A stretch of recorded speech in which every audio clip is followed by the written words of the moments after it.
Hello and welcome to the Seahawks Syndicate. We got our four crew back in the house, the four horsemen, not of the apocalypse, but the Seapocalypse. That's right. We got Dan, my man, out here from Seahawks Forever, Bryce, Coutts here from the Hawks Eye, and of course, the man, the myth, the legend, Mookie, out there coming back in from Field Gulls, all checking in, all ready to give us some of their perspective as we've gone through the first heater of the week of free agency and all that has occurred within on in it. We got a lot of ground to cover tonight, folks, so we are going to just bounce back in. But gentlemen, how are we doing this evening? Doing great. I mean, we've got new players. We got something to talk about. That's right. We got something. John really came through for us today. John knew the syndicate was tonight. He knew there wasn't a lot to talk about, and he came through for us. Well, that's right. And I guess we were going to talk about the coach. Let's flip this a little quickly. This one. We've got a couple signings today. We've got a lot of cover on this, what they've done in free agency, but today kind of some lower end signings. Let's start out with you on this, Bryce. Give us a quick recap on UCAN on these players, and then just like the signing or what I expected, or this is kind of too light. I like what they're doing. Like you've re-signed, key pieces that you needed to in Shaheed and in Josh Jobe. You've brought back Brandon Peely, which is a nice depth piece. Like, and some of the guys they brought in today, especially, with the safety and Rodney Thomas that they brought in, you're bringing in good depth pieces. DeAnthony Bell is back, who we all liked last year and unfortunately got sniped there near the end of the year on the practice squad. Emmanuel Wilson, the running back, I think will be an interesting component to that running back room. And he's shown some, bright spots, I would say, at points, with Green Bay last year. But I do still expect them to add to that position group. I look at him as more of a hedge against, hey, is Kenny McIntosh going to be okay and come back and produce? I don't look at Emmanuel Wilson and go, yeah, that's our next running back that's going to be toting the rock a whole bunch in Zach Charbonnet's absence. I think of him as a, hey, come and improve what you can do. If you are good enough, then we'll look at getting you a new contract in the new year. For me, I expected an offseason like this from Seattle. I didn't expect them to swing for the fences necessarily because they have so much good nucleus and talent here. They were going to lose some of it. How do you kind of rebuild those cupboards that you've kind of got lacking in the depth department without breaking the bank to do it? And I think John Schneider and the Seahawks have done a good job of that. Now we see what they do going forward. Mookie, are you feeling these moves yourself? And which one do you kind of like of what we've seen from down the line today? We've got a couple safeties, running back, hell, even maybe more at this pace today, the way it's going. Yeah, I am begging the Seahawks to please, for the duration that we record, no more moves. I think Field Gulls might have to like expand the number of articles we can put on a front page at this rate. But I'm fine with these moves. Like Rodney Thomas, I vaguely remembered him for the first couple of years of the Colts. And he kind of sort of maybe changed the trajectory of the Seahawks franchise inadvertently because when the Colts beat the Broncos in that legendarily bad Thursday night football game, he got his first career interception off Russ. And then at the end of the year, Houston against Indianapolis, he completely whiffs on an interception that would have ended the game. And then the Texans would have had the number one pick in the draft, and Seattle would have been, I believe, 4 instead of 5. So who knows if that would have been the difference between them taking Witherspoon and not. So Rodney Thomas actually has some loose links to the Seahawks just from his rookie year with Indianapolis. But it'll be interesting to see if he has any competition with Ty Okada for that other starting safety spot. I know Corbin Smith has sort of speculated that because Seattle doesn't have a lot of corners on the roster right now, and he did play corner in college at Yale, could he potentially move to cornerback and play for a role there? Special teams, I think, is kind of the theme for several of these signings. Rodney Thomas, even though he lost his starting job in Indy, regular special teamer there. You bring back DeAnthony Bell. Again, good depth piece at safety, but his special teams is where he really shined. I hope he gets a Super Bowl ring because obviously they weren't intending for him to get claimed off waivers the last time they waived him. And he goes to Carolina and they lose. He could have had a ring here, at least been a part of the celebration. So I'm cool with DeAnthony being back. And then as far as the Emmanuel Wilson signing, what I like most about it is not having to give up a comp pick. So like if he's like another Rachaad White type, but you don't have to pay Rachaad White money, the money that the Commanders presumably gave Rachaad White and probably lose a comp pick. I'm cool with that. I think that Emmanuel Wilson's an all right back. Nothing, spectacular. He's certainly not a speedster by any means, but he runs good downhill, physical back. I say downhill. He had a minus 18-yard run against Minnesota that was the butt of jokes. But generally speaking, when it's the goal line, I noticed that he can fight through tackles. He can dive forward and kind of get the easy yardage. So I think that Wilson is just going to be in the mix. He's not going to be running back one. I think that's got to be made clear, and I expect Seattle to still work on that room moving forward. And the reason, by the way, I say Wilson isn't part of the comp pick is he was a restricted free agent and they didn't tender him in Green Bay. So restricted and exclusive rights, if they're not tendered, not part of the comp pick formula. So Seattle has added to the roster, don't have to give up any comp picks, so they're still +4 in that category heading into next year's draft. And that means they got a ton of draft capital as things stand for next year. I'm not paying attention to the 2027 draft really all that much, but 12 picks at the moment, even though several of them haven't been awarded yet, 12 picks at the moment does have an impact for what they could do as far as making a trade or two later on in this offseason and giving up some capital in 2027. Dan, I haven't had a chance on these guys to really have much of the background to look at them. I think even Mookie sounds like a little more familiar with both these two guys, one of these guys at least, than I was come through this. They came out of some small schools, not a lot of film to look at them come out, late round picks. So they're a guy who's watching tape. I know you've already probably bounced into it a little bit here as you were hearing some of these signings with these guys. Have you been able to check out any tape with these guys that stands out to you in a unique way for this team as far as finding a role? Yeah, oddly enough, I had Emmanuel Wilson had been suggested to me by a number of viewers over the last couple of days, ever since he was non-tendered. And so I was actually watching tape of him this morning, went to NFL Pro and just kind of locked it down and was watching a lot of what he did last year. And he got a couple opportunities when Josh Jacobs was injured.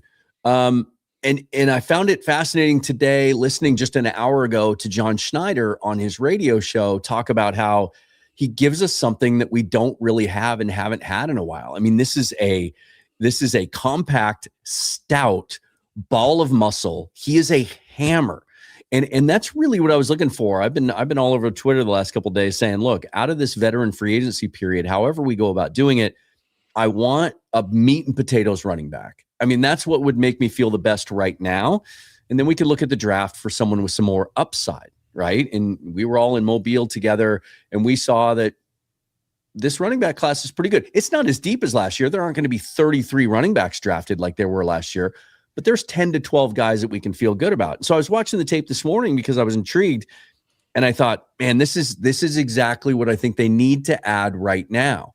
He does not mess around. He is as north-south as it comes. Mookie said he's good in the short yardage stuff. You watch him in the red zone and he doesn't even try to find a hole. He just plows straight forward. He catches the ball remarkably well for a guy 5'10", 225 pounds. But yeah, Schneider even said today, he gives us something we don't have. And I think that's really, really important when you look at how the rest of the running back room is sort of set up, that this is a guy that just early downs, right? He's going to get you the tough yards and he's going to be good in the red zone. And then I just look at the big picture as a whole. And I know we'll probably get into like some of the fan reaction and some of the trepidation and fear out there that we're not doing more. We've added 14 players. And when I say added, I mean, look, when you have your own free agents, even if they're restricted or exclusive rights, they're not yours until they're yours, until you tender them and sign them. They've been able to lock up 14 players over the last 3 days, and they've only lost 4. And we universally all agree, and by we, I don't just mean us 4. I mean, all of you watching, 2 of them, I mean, Rick Wall and Boye Mafe, we all thought they were leaving since what, September? So it's not, the sky isn't falling the way some people think. It's just they want big names. They want excitement. I did think Schneider would do something by now that we'd have to talk about, a more significant outside free agent. And maybe that move is yet to come at some point down the road.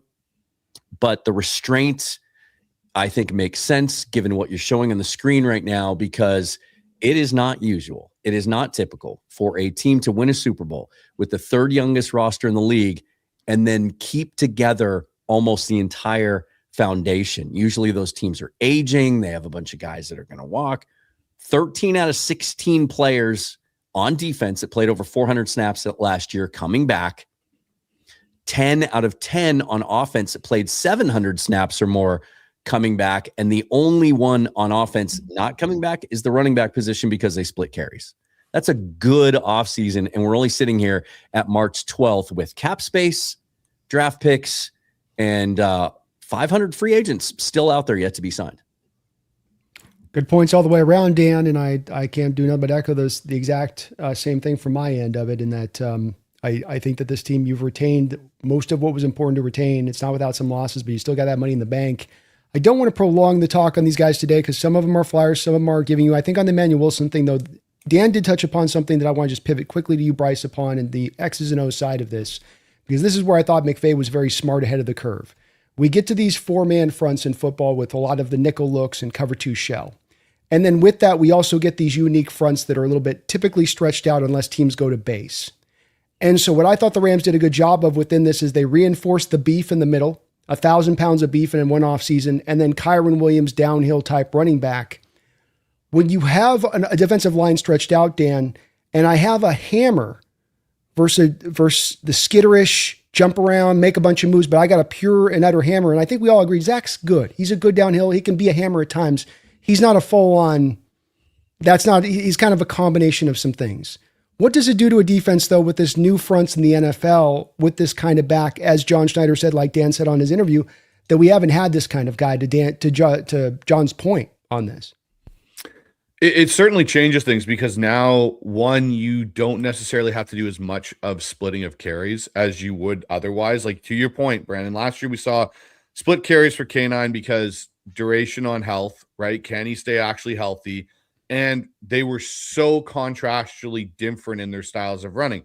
Zach in that equation could be more of the hammer. You bring in an Emmanuel Wilson or back of that type where they're able, like a Kyron Williams type, where they've got some speed to them, but they can also hit you like a ton of bricks. Well, now it changes how teams have to play. Do they beef up their linebackers like in division? Do the Rams, do the 49ers go, hey, you know what? We have to add more size inside because they've got this power back that can run through the middle and still break it for 30 or 40 yards down the sideline and really add that kind of explosion to it.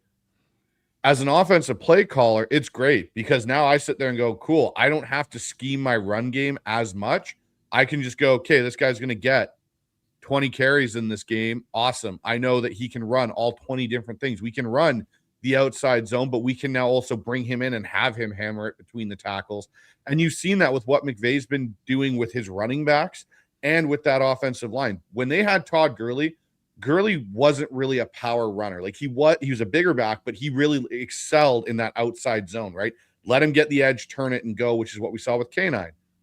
When they moved to Kyron Williams and Blake Corum, you saw guys that could, we can do that, but we can also go between the tackles in your inside zone, your GT counters, your power, your trap. And that really revolutionized this offense for McVay. And what McVay's been able to kind of, I think, take a step with it is, hey, we can go in between the tackles. We can run gap power schemes and we can run outside zone well. We're more multiple than we used to be. And even the 49ers have done it to an extent with McCaffrey, right? But they, again, don't trust the durability factor of McCaffrey. So they had Brian Robinson Jr. in behind last year. This really does, and to Schneider's point, it does give you something. Like the last back that I would say fit this description was Thomas Rawls. Thomas Rawls was our last back that was kind of little muscle kind of guy that can burst through and run in between the tackles and also take it off the edge and scoot up the sidelines for, a 30, 40-yard run and be explosive that way. Outside of that, Chris Carson was big. Rashad Penny were big. They weren't a smaller back that's 5'11", 200 pounds that could hit you like a ton of bricks and also run away from you. And Mike Davis was another guy that someone mentioned to me today too. I thought it was kind of a little bit of a similar comp. Yeah, Mike Davis is one of my all-time favorites. Here for a very short period of time, running backs. And I also want to thank Bryce for noting I did not know Rachaad White only signed for $2 million. So that's not going to be a comp pick for loss for Washington either. It doesn't matter because they signed like 1 billion free agents, so they don't have to worry about that next year. But I guess they were monitoring Rachaad White, but Emmanuel Wilson's kind of like another option for them who's sort of similar. I mean, neither Rachaad nor Wilson is known as this.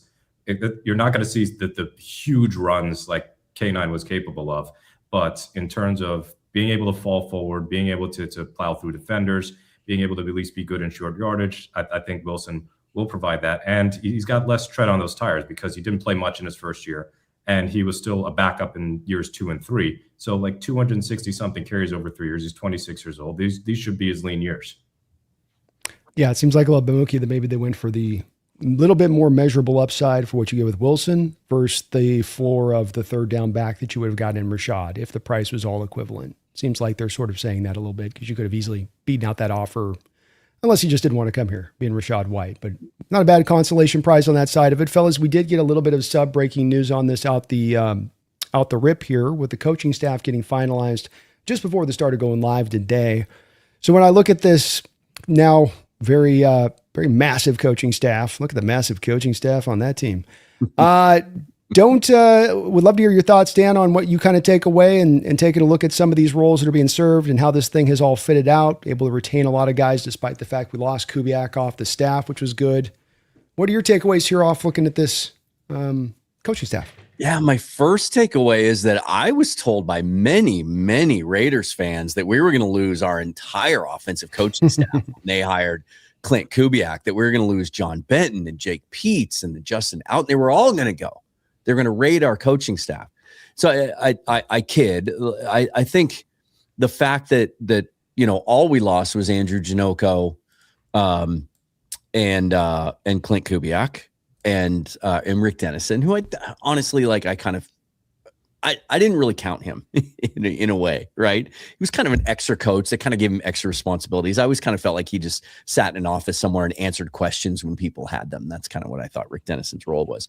But I think the continuity on this coaching staff might be one of the most important storylines moving forward, right? We see this Super Bowl hangover that we keep hearing about, and we see regression from these teams sometimes, and a lot of it's because their roster not only gets rated, but so does their coaching staff. And so I think that we've been able to keep all the key players and keep all that continuity is important. What I'm fascinated the most about, I'd be interested to hear Bryce's thoughts on this as well, is what they did with the quarterback coaching position, because that was Andrew Janocko's sole responsibility last year. This year, it looks like they've divided it between Tyson Prince and Jake Peets. Prince is interesting to me. He helped coach wide receivers last year, I believe, if I'm not mistaken. He's another one of the guys on this staff that seems to be sort of an up-and-coming mind. And then you add Daniel Stern, the young wonderkind, as he's been described, that we kind of poached from the Ravens as a pass game strategist. And look, we talked about this a couple of months ago when we all knew we were going to lose Clint Kubiak. We lived through, almost 15 years of Pete Carroll being the head coach, and we never had an offensive coordinator get hired elsewhere as a head coach or get a promotion anywhere. And it looks like, they interviewed 4 guys for the job internally before hiring Brian Fleury. It looks like they're stacking an offensive staff of young minds that we might turn out to be a pipeline for getting rated for play calling OCs and even head coaches in the future. It's an impressive staff. It's one way, Bryce, to overcome this is you just have a big stack. So if they take one, you got one right behind them, you can fit in. Next man up. Yeah, no, you really did. And I think what you've done is you've made this so deep with, you've got Brian Fleury, you've got Justin Outen now, you've got Jake Peets still, and then you got Daniel Stern, who you've really kind of been able to layer at the very bottom of that group in a lot of ways and kind of be like, hey, we're going to wait and see. If, Brian Fleury goes after next year, let's hope it's a 2-year deal at least, and he stays for 2. Then you've got potentially Outen or Peets might be ready at that point. Or, then you turn maybe till Daniel Stern and go, hey, it's your turn to do it. Even though he's a pass game strategist, we've seen guys make that jump in the past before. The quarterback thing, I think, is at least from what I look at that with having the role split, is Jake Peets has a history of doing it in the past. I think this is an opportunity for Tyson Prince to learn a little bit under Jake Peets. So if Jake Peets does, this is, again, I think Mike McDonald being smart and hedging against the fact he could lose Peets and Outen next year. Okay, I don't have to get a brand new quarterback coach. I can have a guy that trained under Janocko, that's now trained under Peets, and then can assume that role next year. You could look at it this way. Say next year Jake Peets does leave Seattle after the season. You could have it where Daniel Stern becomes your pass game coordinator and Tyson Price your quarterback coach. There's the experience. There's your layering of this coaching staff. And I think it's fascinating even on the defensive side now, right? You got Zachary Orr here as the inside linebackers coach. You weren't losing any of the coaches on that defensive side of the ball. I do think Durday's probably gone next year, as I do Carl Scott. I think both of those guys will get whether DC jobs, calling plays somewhere else, or in Durday's case, a head coaching job. So again, Mike's done a good job of layering in behind that. He seems to truly be a guy that likes to think 2-3 moves ahead of what is actually coming down the pipe. He does indeed. Mookie, when you look at the offensive coaches you're able to retain outside of Benton, which is too easy an answer for me to let you have, who is the most important coach to have retained off of that staff that you could have lost to Kubiak? I might be inclined to say Alton, just because of the change in the run game success after he became sort of the pseudo running backs coach. I think he split time with somebody else whose name escapes me. After Polamalu went. And I feel like Alton at least provides some continuity there as far as being a run game coordinator. You lose Kenneth Walker, but you don't lose your run game coordinator. So the hope is that they can still have a functional run game, even if it's less explosive, at least have it be a little more consistent, because as great as the end of the season was, as a whole, it's hard to argue that that was a consistently good rushing attack. So hopefully next year, with Benton still as the offensive line coach and then Alton handling things as a run game coordinator, we get to see a little more consistency, especially with the fact that the offensive line, barring any change at right guard, really, is going to be the same group. And how often have we ever said that, where the Seahawks offensive line has got continuity, but for good reason? Like, continuity in itself is not always good. Like, would you really want to continue a Jamarcus Webb, Bradley Sowell offensive line into the following year? Probably not. But I don't know. Year 2 of that, Mookie. Year 2 of that was going to be fire. I'm pretty sure year 2 of that would have gotten a lot of people fired. But yeah, so I think that the fact that they didn't lose as many people as could have been feared on the offensive side of the ball was important to me. And I also mentioned out because don't forget, Kubiak tried to get him to Vegas, and the Seahawks, as was their right, blocked that move because it was a lateral move. So for the Raiders fans, I know they've been going after Dan for so long before their staff got finalized. All you got was Dennison and Janoko, but that's it. I mean, of course you got Kubiak, but in terms of like everybody below Kubiak, not that many people. It wasn't just going to be a full-on free-for-all shopping spree and opening the cabinet, taking whatever you want from the Seahawks coaching staff. So I like that most of this staff is here, and that Thomas Hammock is a well-respected running backs coach as a replacement for Polamalu. So that, to me, that's a positive. Daniel Stern, again, highly regarded. He's going to be part of this team as a strategist, not a specialist, not a coordinator, but as a strategist. And I just want to note on the defensive side of the ball, it seems like what we've seen with a slight tweak with Kirk Olivedati is now he's no longer a linebackers coach. He's just senior defensive assistant. So that means Josh Bynes moves to outside linebackers coach and Zach Orr as inside linebackers coach. And with Dirty possibly being a head coach candidate next year, like let's say Dirty ends up getting a head coaching job, you already have somebody with defensive coordinator experience on the staff. Did it go well in Baltimore? No, but Baltimore is also not as talented as they were a couple of years ago, and there were injuries there. So as you've also alluded to, it's that not continuity, but it's that stacking in areas where you might end up losing depth. So the depth is more than just the roster of the players. It's also the roster you got with the coaching staff. And you can see it's purposeful in their approach here, and that they're trying to do it not just by happenstance it's happening, but I lost my guys here. Hold on here. There we go. Not just by happenstance, but by the fact that they've tried to set this up. To Mike's credit on this one, I got a combination question. We're going to go with you on this, guys, and we'll move this around a little bit. So I'm going to start with Bryce on this one, and the hope here's I want a little bit of your initial thoughts on free agency on the whole with Seahawks here, but let's pivot that as well because all of you guys get feedback, and I want to see if this is consistent with some of what I'm getting. Not that it's everybody saying this, but there's a loud contingent on this that I'm hearing of things on this, but I don't want to lay the bait on this one. I just want you to respond. But Bryce, early thoughts on free agency, and then what you're kind of getting back from the feedback and hearing from the fans here on Seattle's approach here so far. So my opinion on free agency is I actually have been I've liked it. I haven't been frustrated and upset that they haven't really done anything or done anything exciting that's, make a big splash or anything like that. We're talking about a team that just won the Super Bowl. Teams that are good, that want to stay in their window, do not go and be reckless with any sort of funds. They usually try and keep that stuff reserved. So if we get to the trade deadline and there are injuries and stuff that we all know that happens in a football season, they have that opportunity to make an adjustment at that point and really still put themselves in a position at the end of the year to have an opportunity to be in the big game.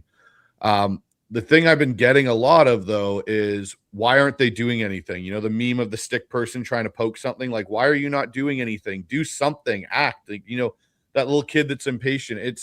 It's one of those things where I look at what I'm looking at John Schneider doing with the amount of comp picks he's going to get in 2027, which we all have heard, and I already probably have started to look at a little bit of some of the players that will be available in that class, is going to be a very loaded class, not just at the quarterback position, but at a whole bunch of positions. Mm-hmm. It also affords you the ability, once this free agency period happens and you know what your comp picks are going to be, to potentially use those at a trade after the draft if you still feel you're insufficient in what you have on your roster.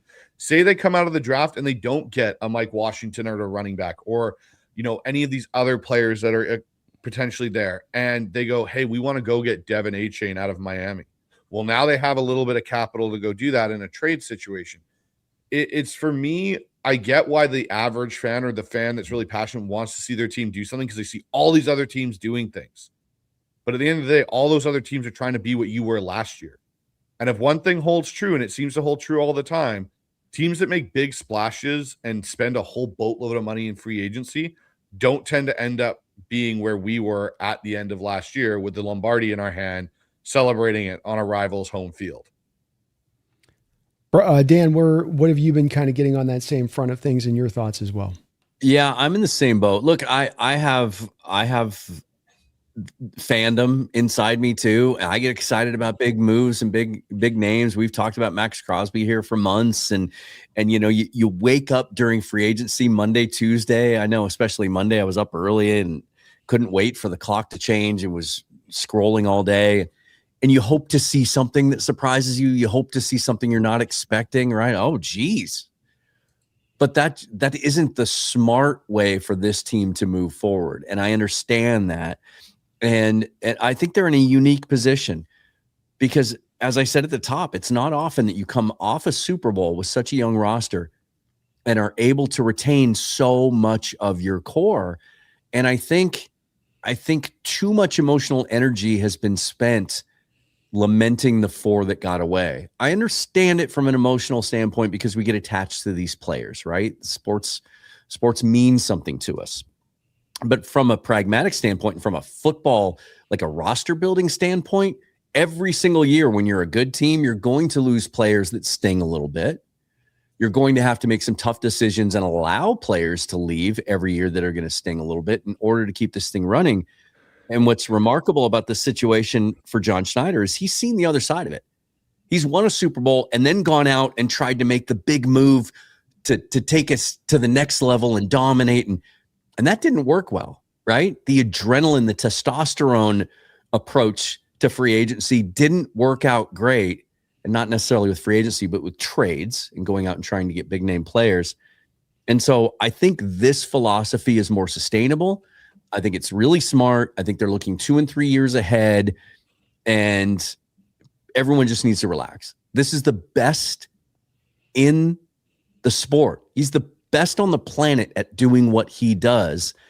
And if he hasn't proven that by now, I don't know what to tell you. It's going to be fun. And I think today is one of those reminders of that. We all woke up today thinking, well, we still need this and we still need this, and feel a lot better if we just had one more of these.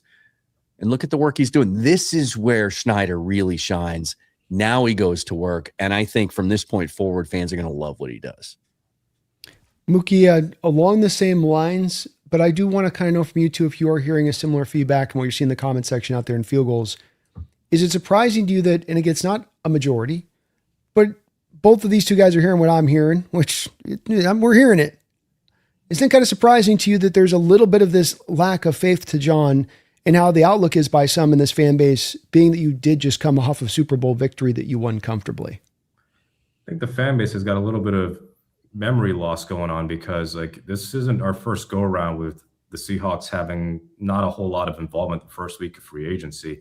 And this is, honestly speaking, not one of the stronger free agent classes of recent memory. And then just in general, Schneider has been one to do a lot of short-term deals for not a lot of money. Now, it was different in years past because those were less talented teams and they were just doing these one-year stopgap signings with veterans who weren't very good and they weren't solving a problem. these are more like, signings for depth. Emmanuel Wilson, I still think, is more of depth than a bona fide starter. Like Rodney Thomas, depth because Kobe Bryant's gone. You've got Ty Okada as your presumptive next starter. And if he doesn't win the starting job, Rodney Thomas also has got 2 years worth of starting experience as a safety. So they don't have a ton of needs.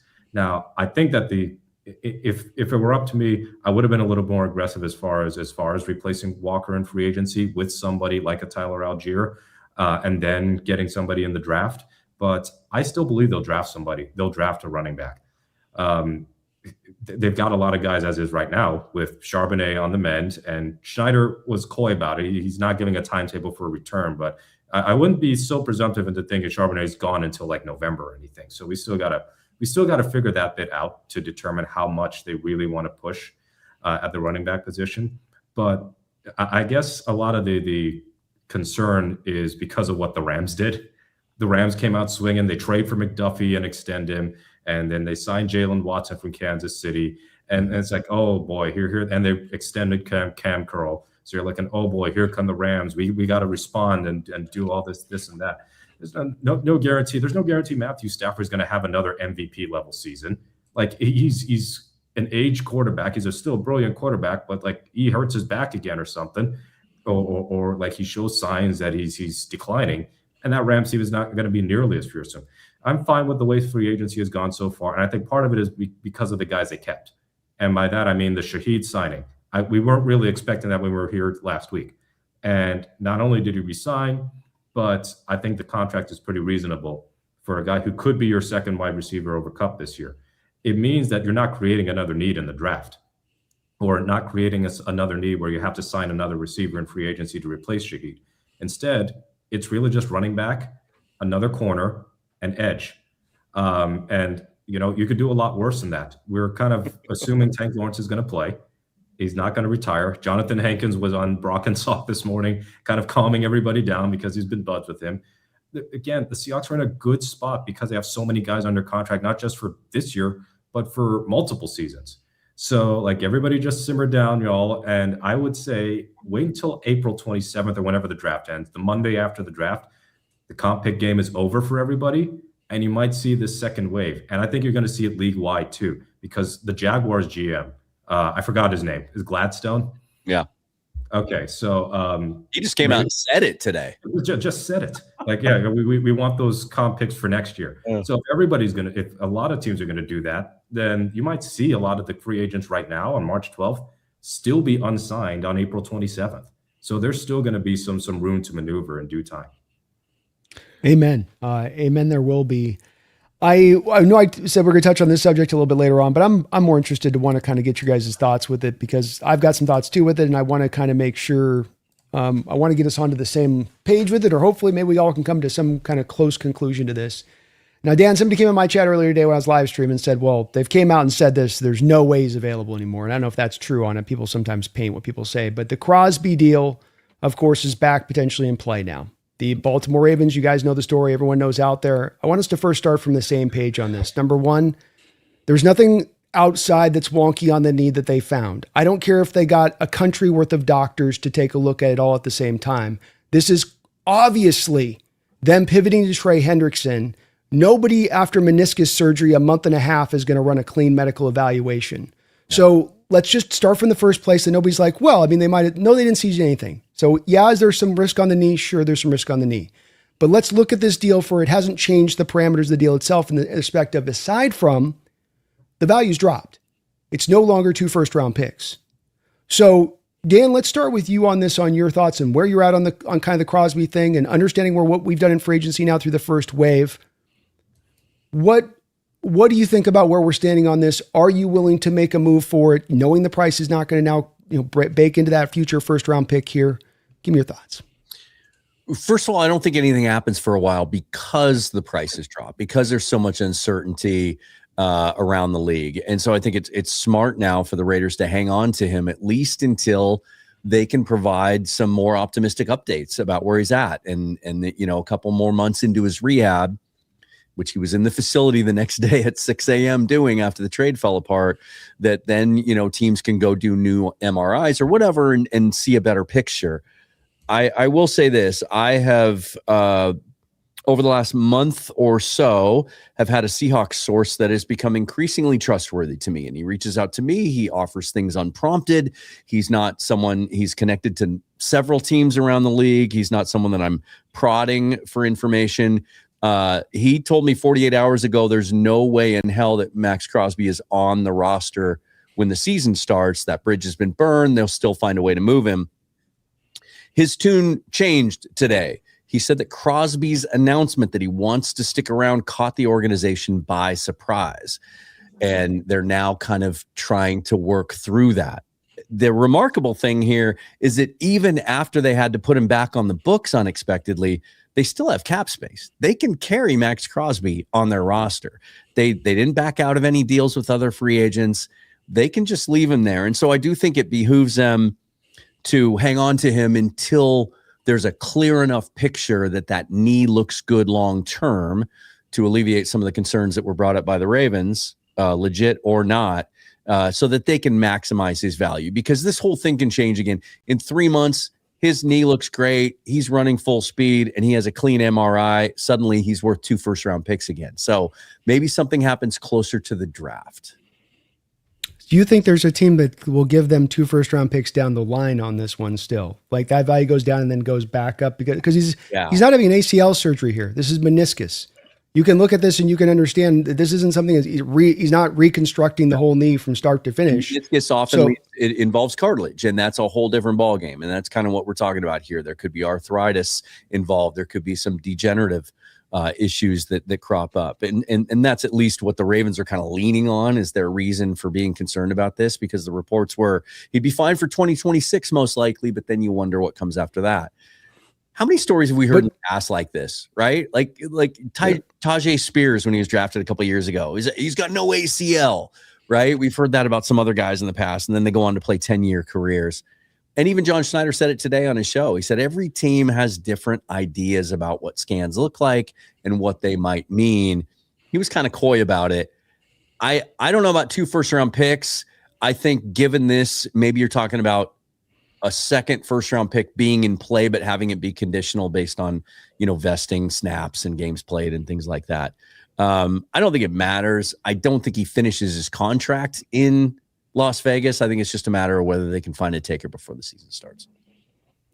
Yeah, so I guess I pose just down to you on this, Bryce, in the same respect, because I hear where Dan's coming from on this fully, but at the same point in time, I go, well, what is he going to say on the alternative? If Max comes out and says, this is horse crap, get me out of town, he just destroys his value all that much further. So, it's you play the game. This is the same thing with people telling me at the trade deadline last year that, well, Max hasn't requested a trade. It's like, yeah, but we came this close away from trading him. Mm-hmm. So on that front, I kind of wonder. And on the second front, I go, okay, the knee scans right now are showing something bad. He's had 8 surgeries. It ain't going to show something good when he can suddenly now pass a physical. It's still going to look degenerative light depending on where your medical staff stands. And so I kind of stand on both of those to myself, Bryce, and go, okay, I don't know that the value is going up, I guess. Do you buy into that being the case here, value, that his value can go up once he passes the medical?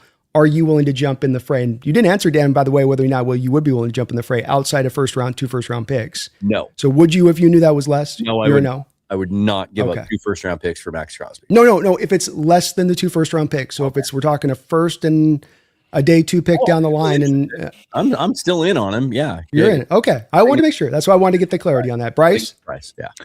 Sorry, I don't think there's a way a team's going to get 2 first-round picks from Max Crosby now, because the biggest issue with a meniscus injury is the fact there's no real solid, concrete, proven way to really repair it. Like, you can have the surgery. And the one thing, I have friends that have had meniscus injuries from football, and every couple of years you're going to get it cleaned out, getting it redone.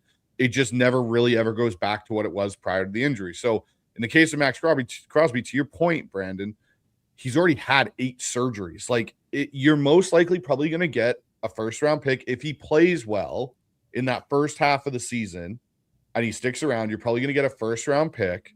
It's not probably going to be a top-end pick, like a 15 or above. It's going to be a lower first-round pick, maybe another, and a player, which is what some of the teams were offering at this point.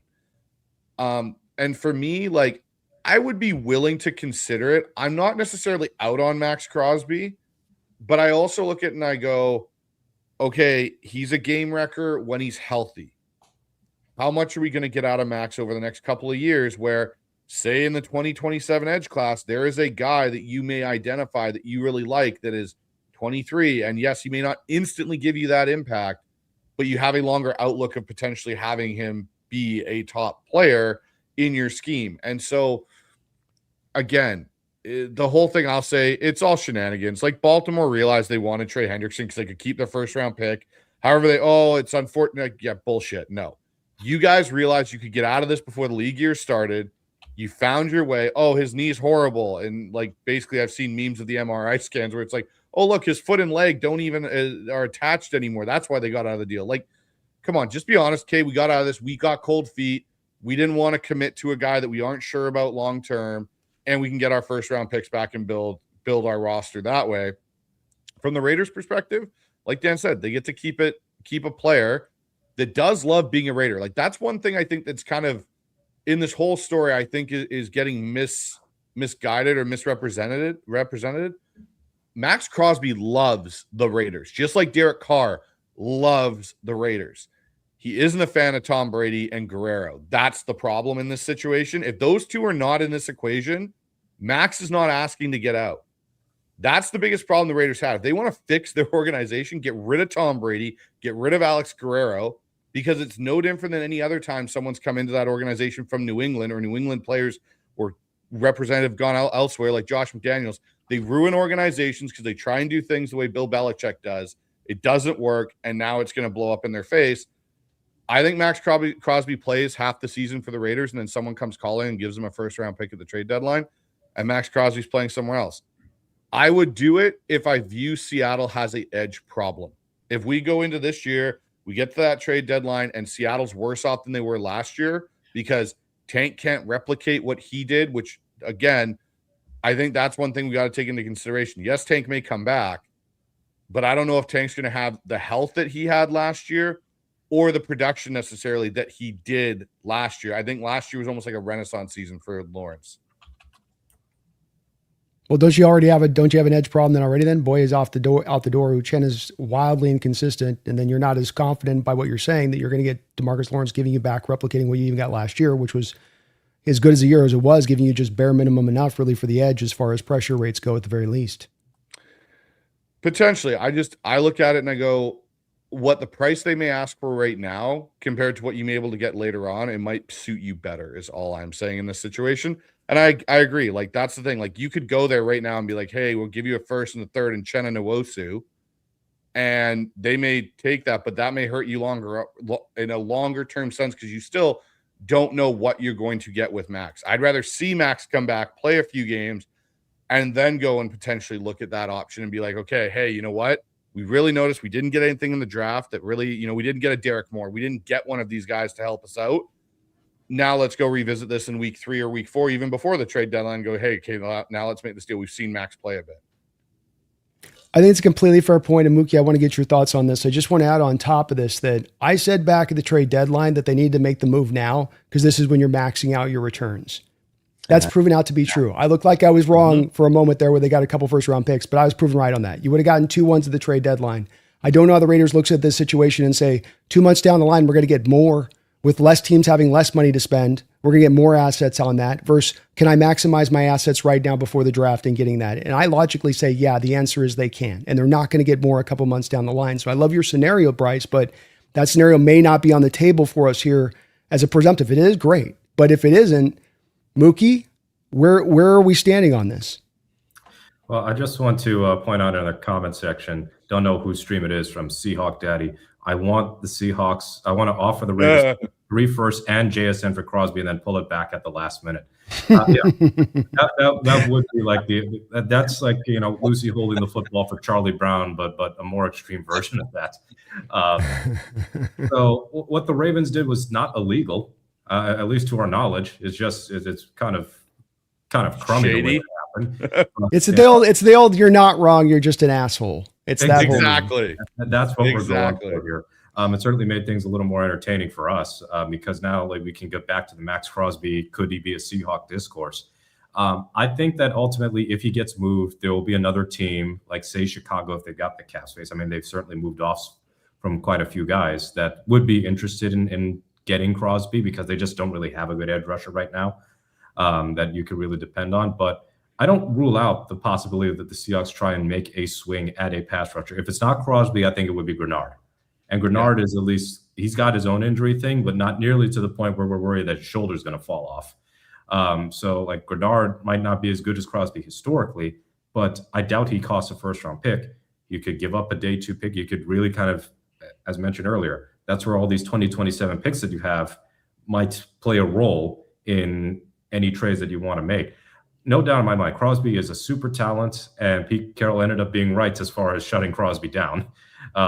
He must have said legit in the locker room, and that must have been the sign that Crosby cannot play another game.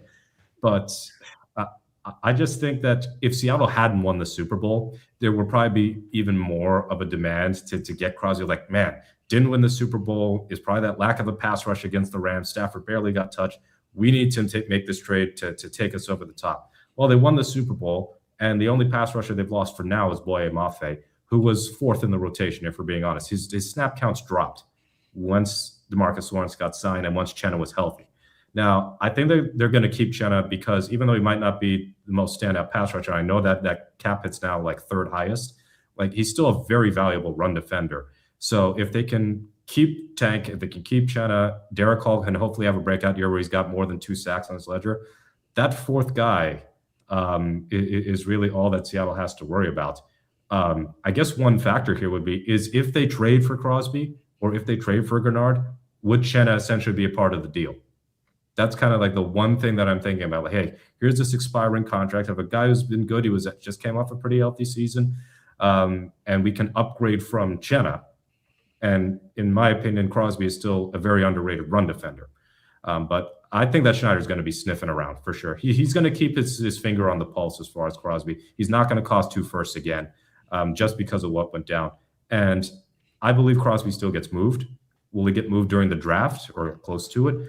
I think that's actually more likely than him getting moved during the season and being a November trade deadline, because we rarely see those types of mega deals in November.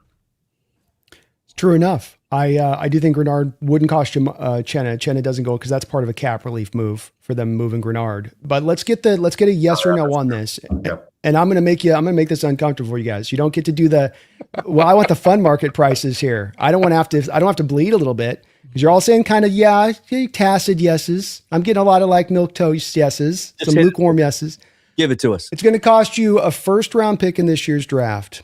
It is going to cost you next year's 2nd-round pick and Uchenna Nwosu to go get Max Crosby right now. Do you guys do it? I'm a no. No, I think it'd have to be a little stronger than that. Fair enough. I just want to know where you guys stood on that. Where do you stand on it, Brandon? I stand a yes on that. I think that we get to a point of overvaluing draft picks just a little bit too much. And while I know that the history of trading draft picks hasn't always worked with 1st-round picks with John, I think you can unpack each of those moves and understand why they didn't necessarily look really good even on the surface of making the move for them. He changes the nature of this defense. He puts you in a place that you can get to a potentially all-time type defense as far as the upside goes on it. I do think you got an edge problem. I think people really gravitate to these. People are clinging to the pressure numbers like they're a sacred child because that's all you got when it comes off the edge. That's all you got to hang on. That's it. And when you look around right now, there's been not much in free agency. And maybe you can go get some vets, but Khalil Mack just went for almost $20 million on a 1-year deal. That kind of guy's kind of off the board, and they're going to keep going faster. And I'm open to Grenard. It ain't Crosby or bust, and it could be another player down the line. I'm not going to cry if he goes somewhere else, but I'm also not going to shy away from what is going to be a late 2nd-round pick. And I think a lot of us have gotten caught up in this 1st-round thing, calling it a 1st-rounder. Is it really? No, not in this draft. In this draft? No, I've been trying to tell people. I took so much. I got death threat. No, that's not true. I got the Twitter equivalent of death threats when I suggested that the Seahawks take Jadarian Price at 32 in a recent mock draft. It's just insane. And I tried to make that exact same argument. This is such a weak draft class overall. And everyone agrees. It's not worthless. It's not terrible. You can find players, but it's weaker than we've seen in the past 5-6 years. It's weaker than we're going to see moving forward for a while. 32 this year is equivalent to, I don't know, 40, 45, 50 in a typical draft year. So yeah, no, it's not. So I'm not going to hang on to that. But I think you make a great point, Brandon, because there is an edge problem. Because even if you made that deal you're talking about and you include Nwosu in it, in my opinion, they would still, even with Crosby on the roster, have to go add a veteran that can contribute and draft a guy high, because all of a sudden that room gets really, really thin when you start talking about a 33-year-old DeMarcus Lawrence, Hall in the last year of his deal. And now Derek Hall's going to cost $20 million, right?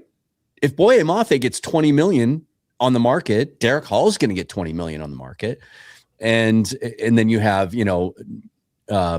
and then Connor O'Toole and Jared Ivey. Like, you would still need to add some certainty in veteran free agency, whatever's left, maybe a trade, and still draft a guy. So they got to stack a couple of players in that room. I agree with this fully. Go ahead, Mookie. I was going to say, isn't it funny that our very first syndicate together, it was our first syndicate together. We were talking about, should the Seahawks trade for Micah Parsons? And this before we knew how good this defense could be. And we all agreed that this was going to be one of the better defenses in the league. And now suddenly, after the Seahawks win the Super Bowl, we haven't gone full circle or anything, but we're having the same discussion, because even though the Seahawks defense was amazing, it wasn't like it was the edge rushers who were the important part of that defense. The interior did so much to open things up for the edges as well. Go ahead, Bryce. Well, I'm just going to add another piece of this. And I think it again leads into what Brandon's talking about, and Dan, and I agree, we do have an edge problem. Here's the other thing. You also don't have the same secondary that you had last year. You don't have Reek Woolen. You don't have Kobe Bryant. You're going to be Ty Nakata or DeAnthony Bell. You're going to have Josh Jobe, and you don't know, is it Nehemiah Pritchett? Is it a draft pick? Like, you also don't necessarily have that lockdown defense in the secondary in behind. Really, the only group here you're returning in full is Ernest Jones and Drake Thomas, Tyrese Knight, and Chris Paul as your linebacking core, which last year was the group that we were all going, what exactly outside of Ernest Jones are we doing with this group? And that's the most stability you really have now on this defense. There's turnover at the edge position. There's turnover in the secondary. So, yeah, I tend to agree. Now that I think back a little bit on Brandon's initial question, and now I think about that secondary, which I kind of in my mind I hadn't really thought of, I might actually make that deal now to that point of, hey, we're not necessarily going to have a defensive backfield that's used to playing all together and have the same depth that we have. So we're going to need those pressures to turn into sacks. Yeah, I just want to add one more thing to that too. I think it's a great price, Bryce, and it brings up a just kind of a mindset and a philosophy that I talk about all the time, and that is there's this fallacy among the fan base sometimes that you can be completely set at a certain position group. Even going back to last year's draft, if I suggested in a mock draft scenario that we take a defensive tackle, I would get so much backlash because we're good. We got Leo Williams, Byron Murphy, and Jaron Reed. We're good. It's the NFL. How long have you been watching football? Injuries happen, regression happens, age happens, finances get involved. You're not good. It just shows how fine the line is, where the Seahawks have the leading scoring defense in the NFL last year, win the Super Bowl, and yet that edge group is on shaky ground. And even that defensive tackle group, if Leonard Williams gets hurt significantly, imagine how quickly that changes. This is a good example of that. That's why best player available, always add talent. You can never have too much. It's an amen to that. And I just think you guys are in agreement on this. The second round thing is a valid. You go to 32 NFL teams and say, if you're picking at 32 in this draft this year where you're going to be selecting, are you getting a first or second round talent? 32 teams would tell you, not one or two or three, 32 teams would tell you you're getting a second round talent in this particular draft when you're picking there. So when I look at this prospective trade, it's a first in name, but it's really a second round pick and almost a third round pick if you think to the fact that we're probably picking at least in the 20s next year. So for a second and third round pick, do I go out for Max Crosby, knowing I've got him under contract? And I kind of would take that risk. I'll roll those dice. But I understand if not, too. I'm not saying I'm a hardliner on this. So I flipped to Brandon's side. I'm making that trade. But here's the other factor, too, Dan, to your point about that interior D-line. Really, Byron Murphy and Riley Mills, who's coming off an injury, so we'll see what Riley Mills can do. Leo's in the last year of his deal. Mm-hmm. Jaron Reed, I'm pretty sure, is coming up to, I don't know if it was a 3 or 2 year deal he signed. It's a 3-year deal. He may be.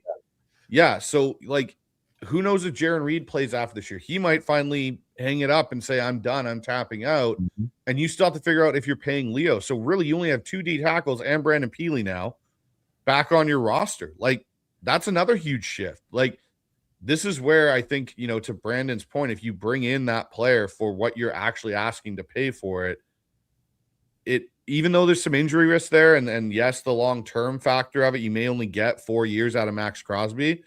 Those still might be 4 elite years that allow your defense to maintain its dark side mentality. Mm-hmm. Amen.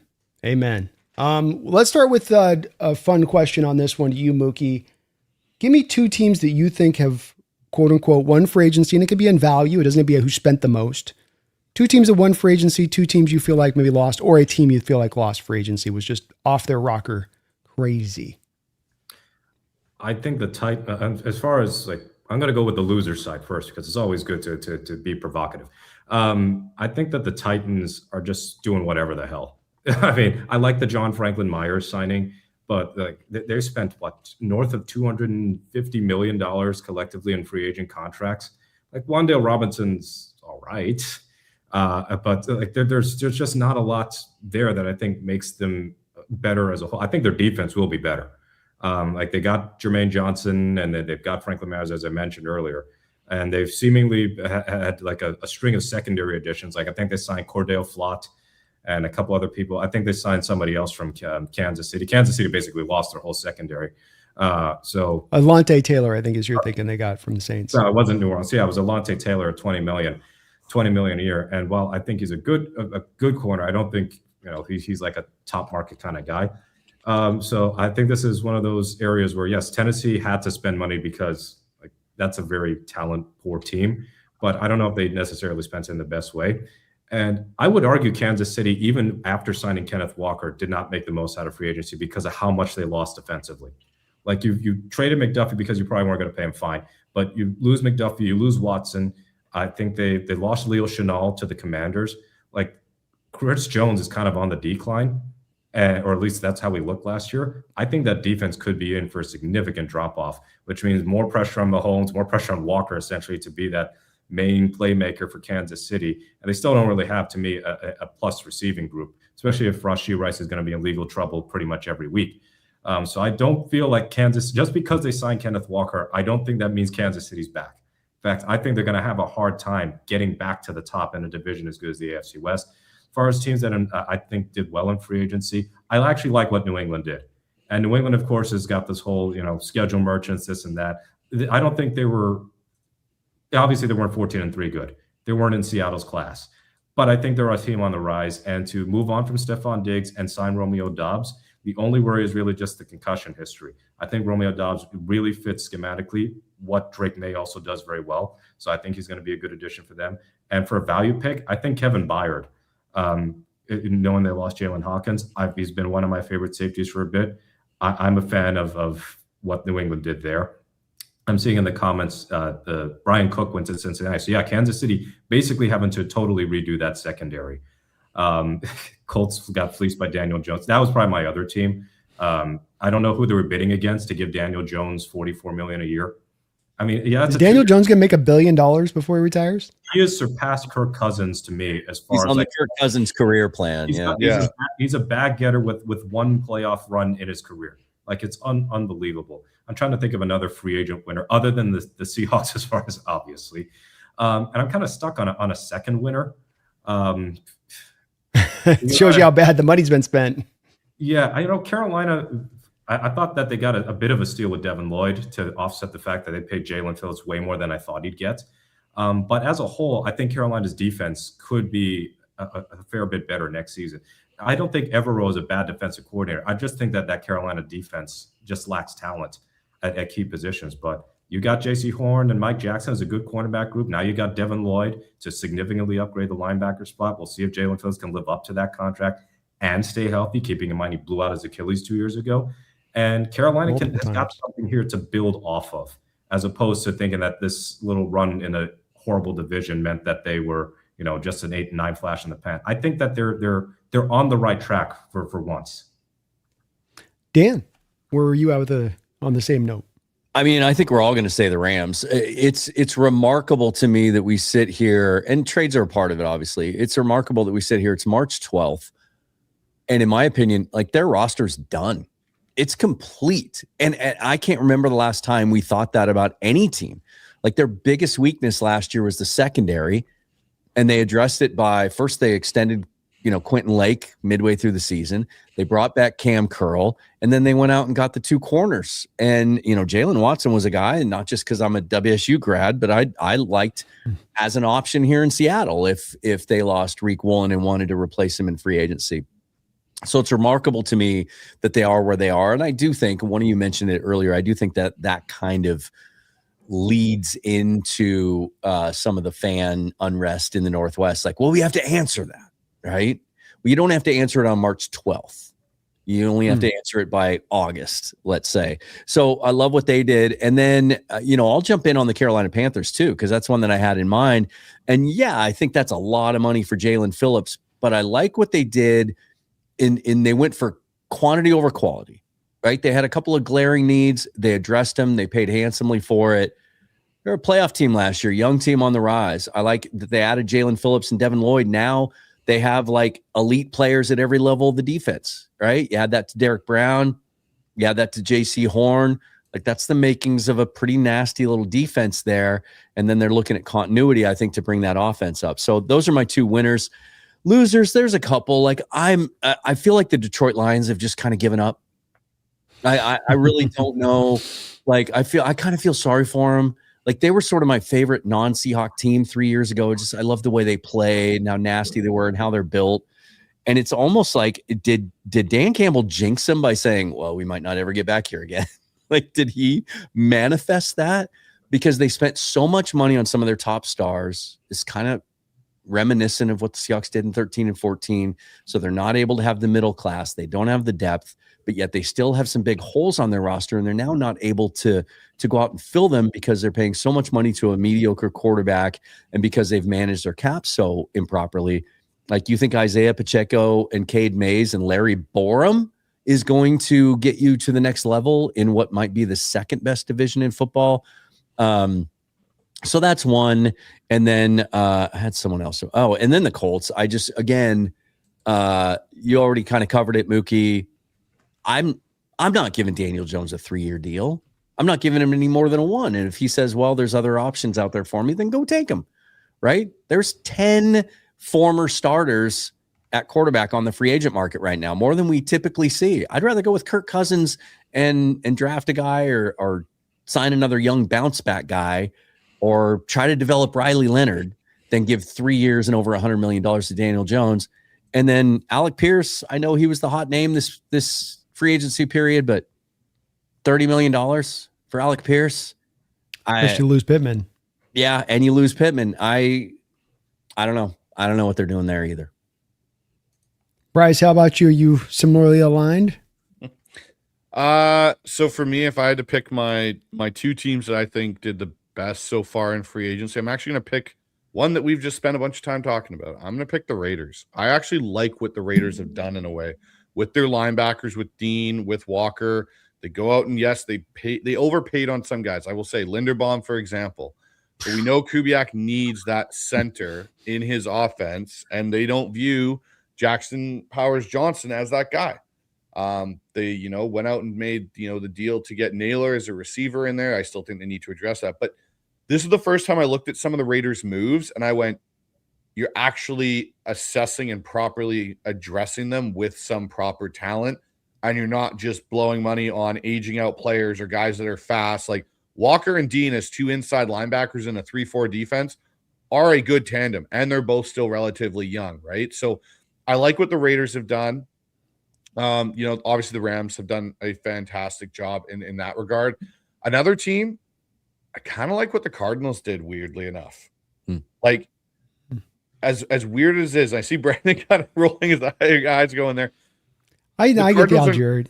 It fits their system. I said on a NFC West show earlier today that I think it might not be the sexiest free agent class, but they kind of did what they need to do right now, given where they are. They just added some solid players. Exactly. And that's what That's the thing I like about it. They're going into the tank. They're leaning into the Yes, tank to me. they're with these leaning signings. into what they They need know to lean who they into. are. They're not kidding themselves. They're Yes. not going, hey, we can sneak into the wild card. They're like, Gardner no, we're Minshew, like 2 guys. years. I gotta be on board with Gardner Minshew. I just have Yeah, to. but they're like, we're 2 years away from being really a competitive, potentially wild card team. Let's finally lean into this. Let's get some solid floor pieces. You know, Tyler Algier will replace James Conner if they basically cut him loose or after this season. Like, so those are two teams I like what they did. And obviously the Rams. Losers for me, I have no idea what the Jets are doing at all. Like, they're just kind of bringing back, you know, getting Fitzpatrick, Geno Smith. Like, they're just, they're trying to, I don't know what the Jets are doing.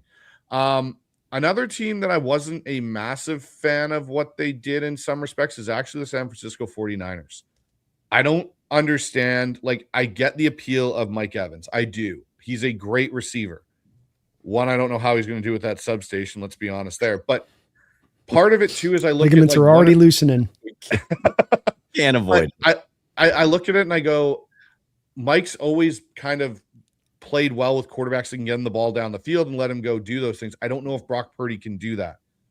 They don't know what's going on with Trent Williams in that situation, which is a big piece of this. You go out and get Greenlaw again, and he's, you know, kind of this hit and miss player. It's just there to me. I don't see the vision there with that aging roster of like, hey, we really need to shore up some of these pieces.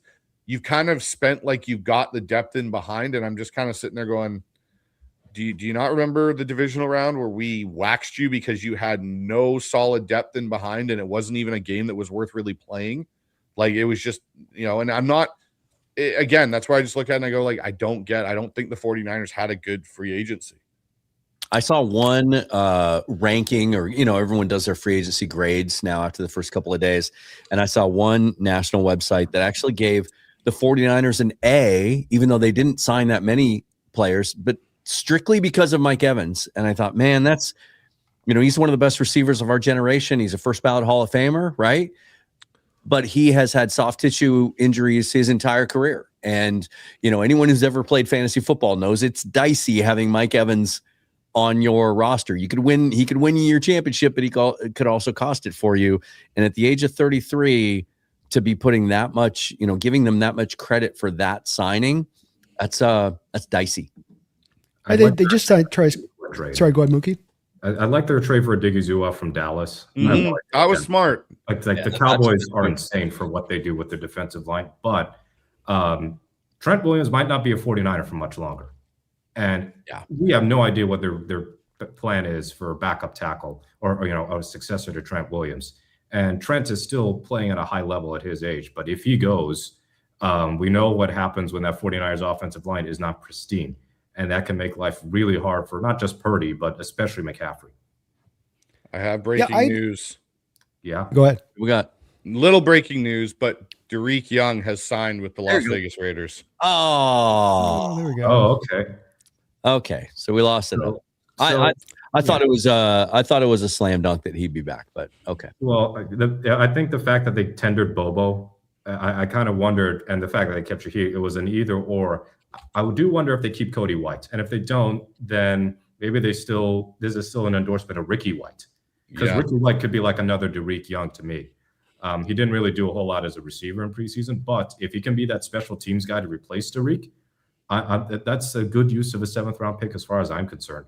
That's a great point. I liked everything I saw out of Ricky White. Every day that I went to camp last year, I thought he looked like he belonged. He just got caught in a numbers game. I really expect him to push for a roster spot. Another thing, Emmanuel Wilson put out a tweet saying, I'm thanking everybody that I can play for my childhood team. Nice. Your childhood team. How old is Emmanuel Wilson? Nice. He must have been following the Holmgren teams then. Jeez Louise, that's deep back. I'm kind of with Bryce on the Niner problem with it. I don't hate the moves on the surface of it, but at the same point in time, sorry, somebody's on their motorbike outside. The Osa, go for it or don't. The Niners do too much fence straddling to me. Last year, you were in a go for it mode and you freaking ate $100 million. This year, you're kind of in a go for it mode. You're going to make a trade for Azua. You're going to put 3rd round pick. We're in it. We're going for it. But then you're also going to be moving Trent Williams. And then you're also releasing Brian Ayuk. And then, but you're bringing Mike Evans. And we're going to squeeze out the last of Mike Evans' career. It's all reactionary to me, what the Niners do.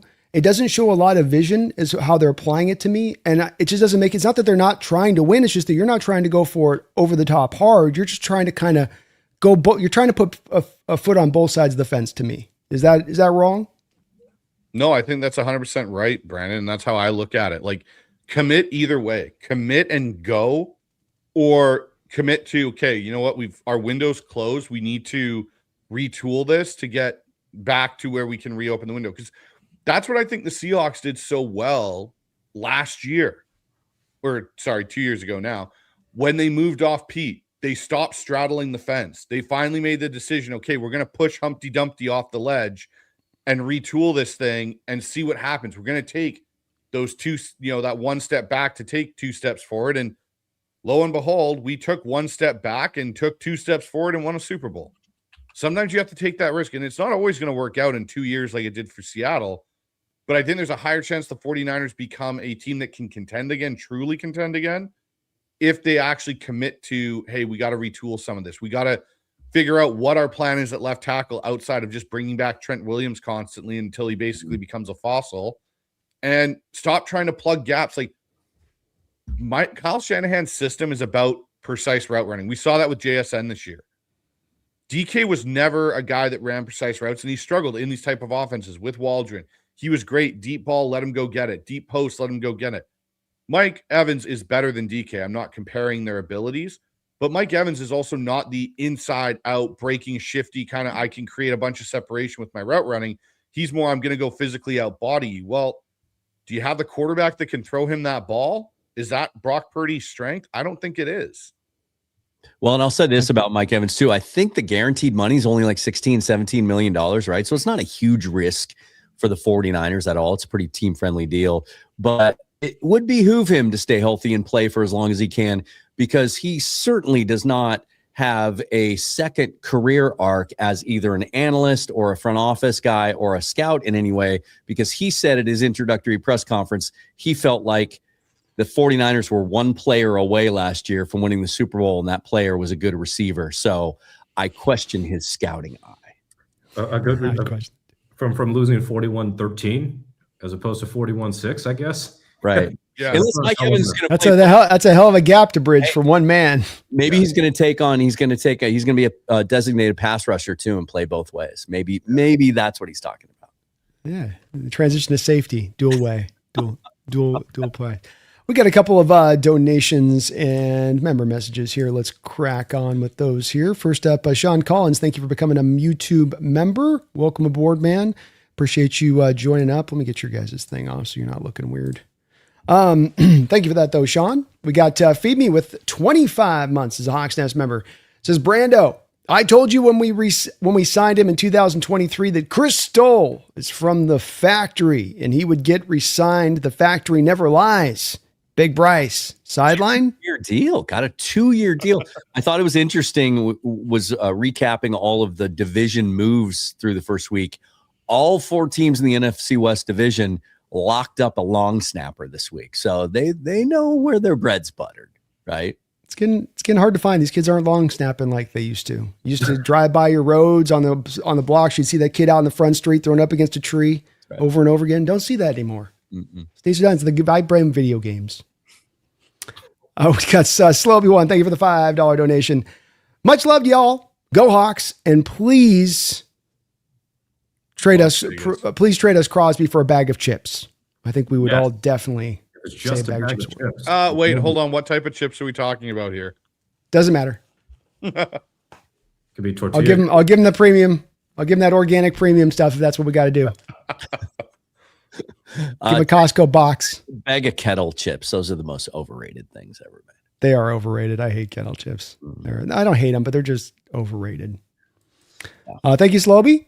Thomas Cox with a $5 dono on one of your guys' side here says, I hate to say patience isn't my strong suit, but Shaheed kind of relaxes me. What player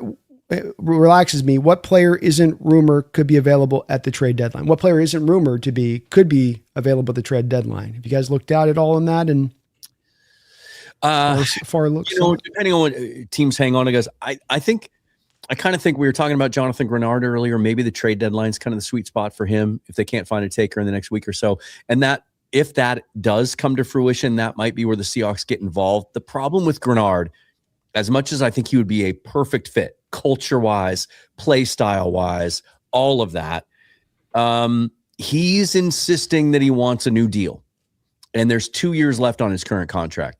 John Schneider's not going to do that. So unless he backs off of that, or he agrees to come here because he wants to be here so badly or something along those lines, to waive that demand, then they're not going to make that move, not knowing if he's going to hold out or anything like that. But at the trade deadline, different story.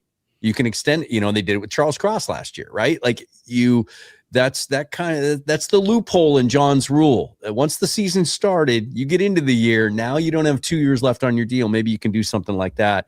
So if the Vikings aren't able to find a taker for Grenard by the draft, I think he could definitely be in play at the deadline. That would make sense. You guys got any other names?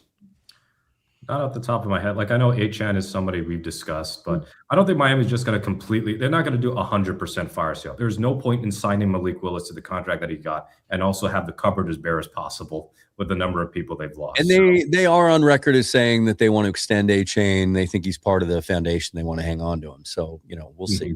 That could be, whatever. It feels like a deal's getting done there, more likely than not. Not 100%, but it just feels like it's trending in that direction. Yeah. No, I can't see a lot. And part of this is that you have to wait for those teams that are going to fall away that think they're contenders that are no longer contenders. Can you pry a Brian Burns away from a Giants team at the trade deadline? Thibodeau, but yeah, you might be onto something there. Thibodeau too is a possibility in that realm, but we kind of need some of the teams to sort of fall off that think they're contenders right now. That everybody's like, oh yeah, they're definitely a contender, and then boom, they kind of drop off. I think Thibodeau could be moved at the draft potentially. No, like I think they would move him at the draft. He's on his 5th year, so yeah. But you're only paying for that. Yeah, it's hard to see the value go up more if you're getting him only half a season with no ability to retain him. So I do want to touch on the first part of Thomas's comment, because I don't know that we spent enough time on Shaheed. That was the one surprise. We got I think we talked about it last week. We got the report, the Adam Schefter report shortly before. Was it the next day? Maybe it was on Friday, that the Seahawks and Shaheed were far apart on contract talks, that it looked like he was going to be in the $18 million range. And I think, I don't know about you guys, but at that point I was like, okay, well, now I'm going to have to start mock drafting wide receivers. And I actually started watching more wide receiver tape over the weekend. And then the day went on Monday, and then the deal got done later in the day. It does feel like, with what the numbers look like, I feel like the Seahawks had to come up a little bit from where they originally were on Shaheed to get that done. And you have to wonder if it's a little bit of like tit for tat with, the Rams just went and solidified their secondary. Like, we have to make sure we have that other weapon in our wide receiver room. That was the one move that I don't think it was a foregone conclusion that was going to happen. And I was a little bit surprised when the news broke that we were able to retain him, given the sort of the momentum that all the reports were going up until that point. Well, it's really interesting because just Seattle Sports put out a clip from John Schneider's show that he does every Thursday, and it talked about the Rashid situation. He goes, with Rashid, we thought it was going to be difficult to get him back, but we hung with it. He really wanted to be here. He loved his experience here. And the things he had to say yesterday, I thought reiterated that. Like that, yeah, this is where he wanted to be. And I think that's important to note, because some of these guys, I think, make decisions as soon as the clock strikes, right? Like Walker's not a good example, because I think they were so far apart, right? And maybe they were on Mafe too. And I don't even think he was in the discussion. But I think this is a good example of where they've built a culture that players want to be a part of. And he meant what he said when we traded for him. And he said that the day that he was introduced, that like, this is where I want to be. We'll get it worked out. And then all of a sudden you kind of have to pause, because generational money doesn't come along that often. And the second contract is the most important contract for these guys, especially a guy that was undrafted. Right. And so I appreciate the fact, and I think we take this for granted sometimes, that Shaheed, the person, sat with this for a minute, looked at the big picture, took everything into account. It wouldn't surprise me if we find out later that he turned down more money to go elsewhere. Also, I think when Buffalo traded for DJ Moore, that kind of set off a little chain reaction as far as what the wide receiver market could look like, because Buffalo looked like a possible Shaheed option. And then Jalen Naylor signed with the Raiders for a fair bit less money than Rashid Shaheed. but still, like, okay, that's another option probably off the table. So you're looking around the league, and I noticed, like, as the day went on with Monday, Shaheed and Reek weren't signed. So with Reek, I felt, okay, there's probably a good chance he's not coming back anyway. But with Shaheed, the longer that he didn't go, the more I thought maybe Seattle actually can keep him. And as I mentioned in the chat when Bryce did a show with Jeff Simmons earlier in the week, that contract is on the lower end for a second contract for a receiver who's not on his rookie deal anymore. It's like a second option possibly as soon as this year, or 2A, 2B with Cup. Like, it's not T. Higgins money. It's not a case where Seattle's got to pay JSN and they got to pay Shaheed like he's T. Higgins. No, Cincinnati, I don't think really should have extended Higgins. But with what Seattle did, next year Cup is probably off the books, and then you still have Shaheed, JSN on his new deal, we assume, then Shaheed, and then Torrey Horton, and Horton's still on his rookie deal. So really, anybody freaking out over the money that they're spending at wide receiver right now, JSN hasn't been extended yet, and it's not like that money is going to change like right this minute. This cap's going to balloon with a 2026 deal. You're really just focusing on Cup and Shaheed right now. You're not paying through the nose at wide receiver. Bryce, did you have something to add? No, I was just, I'm just thinking about this whole thing with Shaheed. And again, this helps you out in the next two drafts. You're not stressing to go draft a receiver to fill in a role to play with JSN. Like, you've got a guy now. You've got Torrey Horton. Again, you're hedging a little bit. Like, that's more what your hedge is now in the receiver room is, can Torrey Horton stay healthy? We've got 1 and 2. Can Torrey Horton be 3, potentially move into 2, and move Shaheed down to 3 at some point? But you at least have that comfortability where you look at it and you go, I don't have to spend capital high up in a draft to necessarily deal with my top 3 receiver. Well, I think you and Dan both touched on this as well, in that you mentioned the draft as the pivot, and part of the reason you guys are mentioning that subconsciously or consciously has to do with the thinness of the free agent class for wide receivers and the pliable options that would have existed out there, forcing your hand into going that direction of it. And of course, none of us want to be in that territory where you walk into the draft having to select to this position because you have a hole that you need to fit.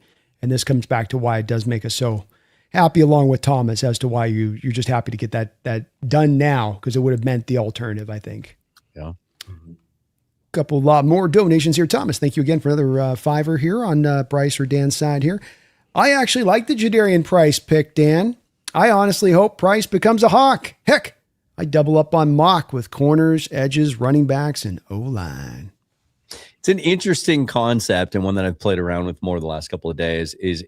Look, historically, we know that John likes to hedge all major needs heading into the draft so they can let the board fall to him, right? Sometimes to a fault. That was a problem for many years, is he would sign too many of those mid-level veterans to hedge those needs, and then you get stuck with all those one-year deals for more than they're signing this year, those $4, $5, $6, $7 million one-year deals that kind of eat up your cap space. And I think it's plausible that in the next 6 weeks, like, I feel a lot better about this theory right now than I did 5 hours ago before they signed Emmanuel Wilson and brought back Anthony Bell and all this. I think it's possible we might get to the draft in 6 weeks. And even with 4 picks, we're sitting there thinking they could double up. Maybe it's a good corner class. Maybe they take 2 corners. Maybe they take 2 edges, right? And double dip there. It's not outside the realm of possibility. So it's really funny you say that, Dan, because I did a mock draft while we're on the show here, and I had 6 picks. I ended up getting 6 picks. Are you that bored? Sorry? Are you that bored? No, I'm in draft mode. You guys got my brain going, and I haven't done a lot of mocks. I did my first mock today. I even sent it to you. Dare you? Hey, you got to multitask. It's that coach's brain. It doesn't shut off. So I ended up, to your point, going with 2 corners, 2 running backs, an edge, and a offensive guard that ended up presenting itself, but doubling up in some of those spots where I got Chris Johnson. I was able to get Mike Washington Jr. and Robert Henry Jr. at the end of the draft, right? So that may be a possibility for Seattle where they do double up in those spots, because another factor in that running back room situation is nobody's on a long-term deal. Everyone's basically on a 1-year deal, whether it's Jacardier Wright, Cam Akers, Velus Jones, Emmanuel Wilson, Zach Charbonnet's on the last year of his deal. Like, nobody in that room. That whole room could look different in 2027 outside of them drafting somebody this year. Do you guys feel like if Charbonnet hadn't injured his knee, that we'd be having a very different conversation right now, that we'd be talking about Charbonnet probably signed a long-term extension by now and was the unquestioned RB1, and that a lot of people's nervousness about this wouldn't be what it is right now? I don't think they would have extended him, but No. I think that Seattle would have still drafted a running back, but not as a running back to start. As a running back one. Because I still feel like if he comes back in October, November, whatever, as soon as he proves he's 100% healthy, I think they extend him before, a year ago at this time, a year from now at this time, we're talking about Charbonnet being on a deal. Do you think, Dan, though? They love him. Sorry, go ahead, Bryce. Bryce? Well, I was just going to say, I've got to hop off here, guys. I got to go coach a football practice, but I'm going to leave you with this thought. If Charbonnet doesn't get hurt, I don't know if Ken Walker has the same playoff run that he did. And maybe we're talking about Ken Walker and Zach Charbonnet still being the Seahawks 2 running backs. I'm going to leave you with that thought. Alternate timelines. I like that kind of stuff. See you guys later. Appreciate you. And have a good night, guys. Yeah, see you tomorrow. Have a good night, Bryce. Oh, I'll see you tomorrow, Mookie. So the one thing I've wondered with this, though, Dan, is just a little bit about evolution of thought with John, because he has shown a willingness to evolve what he wants to do over the years. All of the last contracts he's given out for running backs, all of them of any significant money since Marshawn's third deal, have not been good, have been bad money spent. Yeah, every single dead money. Yeah. Yeah. So to me, I kind of wonder, as we've not seen him, especially going this offseason now, as approached the position as it's been so far with going with the bare minimum deal, having lost Walker to the I wonder if he's going to evolve a little bit in his thought on that, of being a little bit hesitant to spend money. Like, I'll put high draft picks towards the position, but I'm not going to give money to the position, because not only is it blown up in my face, how can you not, if you're John? It's not only blown up collectively in my face. Chris Carson, dead money. Marshawn Lynch, dead money. Dead money for Carlos Hyde. Just money thrown to nothing. Eddie Lacy, $4 million, nothing. $7 million to Rashad Penny on a 1-year deal, nothing. You got nothing out. Not just to simply, there's kind of middle of the road, horrible deals. So to me, that, and then the NFL wide, these deals tend to blow up anyway in the NFL when you do this. Yeah. And I just go, like, how do you math that at this point to think that it's actually, not that you're saying you're advocating, you're just predicting, but I'm trying to understand how you can advocate at this point to actually spending money on a running back in that way. Well, because I'm assuming he won't be expensive. He's not going to be in that Ken Walker stratosphere. But I think you're right. I think John might be kind of taking this whole devaluation of running backs thing like head on. And he's intent to prove over the next 5-6 years that you just don't get big money as a running back in Seattle, and we're just going to keep drafting guys. Look, it makes sense. I understand the argument for it. I really do. And what's really fascinating to me is the two sides of the coin, because they're celebrating in Kansas City right now. How long has it been since they've had a dynamic running back they can get excited about to complement Pat Mahomes? And now they got one. They don't care that they're paying him $16 million a year. The dichotomy of that argument is hilarious to me, and also really intriguing. And but again, I'll say it. I like this running back class better than other people, and it's one of the reasons I like the Wilson signing so much today is the variety that it can potentially set you up for, and that we've already talked about, like his play style and how just no nonsense he is. Just get the tough yards. Then let's go get a guy in the draft that has some upside, that can hit the home run, that can do some more things, that can be a third down guy, that can catch some And we saw some of those guys in Mobile, and then some of the other guys weren't there. I think that the opportunity to pair Wilson with one of those guys gives him a pretty good chance to have a solid running back room until Zach comes back. And we don't know what we're going to get. Maybe George Holani stays healthy and establishes himself this year. It's not out of the realm possibility, nor is it out of the realm possibility that Kenny McIntosh could come back healthy and show us what we've all been waiting to see. Very possible. Mookie, where do you sit on this subject? As far as, are you a hardliner on this with the analytic folks? Are you open-minded to it as far as paying running backs go? I think as far as paying running backs, we're in an odd spot because most of the top running backs who get paid are also high draft picks. So that would mean Saquon, McCaffrey, Derrick Henry, I'm sure, Ken Walker now. So that's 4 off the top of my head. He's the 5th all time? Isn't it 5th highest AAV of all time? It's crazy. Well, he's now the highest paid free agent running back we've ever had in NFL history. Bijan, we assume, is going to get paid by Atlanta, and then Jahmyr Gibbs will probably get paid by Detroit sooner rather than later. Everybody I've listed there is a first or second round pick. So I think what Schneider might do is he's not going to abandon the idea, no, don't take a running back early. Now, would I be for taking running backs in the first round? Not really in Seattle's case, earlier in the first round. 32, I'm not too bothered because the only difference is the 50-year option, really, 32 versus 33.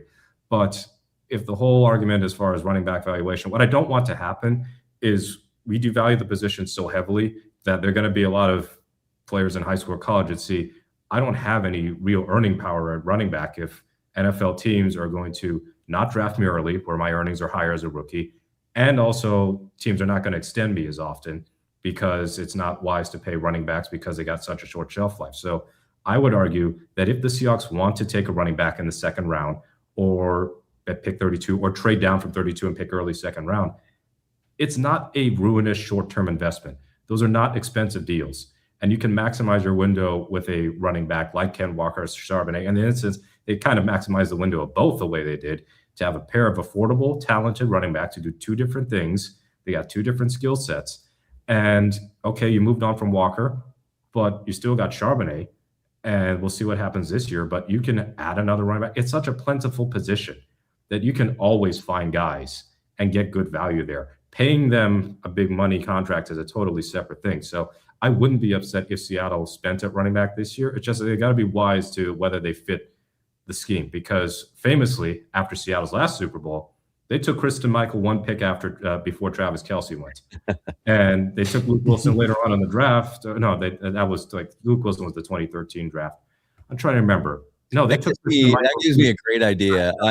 They drafted C-Mike the year they won the Super Bowl. So this is Marshawn's breakout year with the Seahawks. But they took Christine Michael, and they really didn't have to. They already had Turbin. So they had Lynch and Turbin. They took C-Mike. That was kind of a luxury pick. Here you have more of a need at running back. But if it's just 4 years and it's on an affordable contract and he's talented, a second or third round pick on a running back to me is not as egregious as I previously once held that opinion. Paying a running back $15 million or north of that could be a bad investment. And that to me is a totally different conversation. I think we're all this one away, you guys. I want to remember this when it's the slower part of the season, maybe June, and we're trying to come up with like story ideas, right? Topic ideas. How about just give me an idea, Mookie. How about the almost team, where you could go back in Seahawks history and look at guys that were sniped right above us in the draft, right? Creed Humphrey would be our center, right? I mean, we could have a lot of fun with that. Just a thought. Oh yeah, it's hypothetical. I did a bit of this exercise a little bit on a couple of these recently that you mentioned this. If I probably don't have them well at hand, I'd have to grab them. But yeah, I did something in regards to the trades they made for the trades that we ended up making for the first round picks, the Percy Harvin deal and the alternate, looking at kind of the alternate guys we could have there. And of course I can't find it. You can drive yourself crazy, but it's a lot of fun too. Yeah, it is. And there's no guarantee you would have grabbed the best of the guys, because that's what you're doing on that is, of course, you're kind of grabbing the best on the list. I think we are in alignment when it comes to the running back thing, and that we're all, it sounds like, willing, you with your Jadarian Price pick at 32, that we're willing to go out there and say, I'll go and put assets to it. Just don't double dip the assets. You do the draft pick, but you leave the money off the board, and you wash, rinse, repeat every 4 years.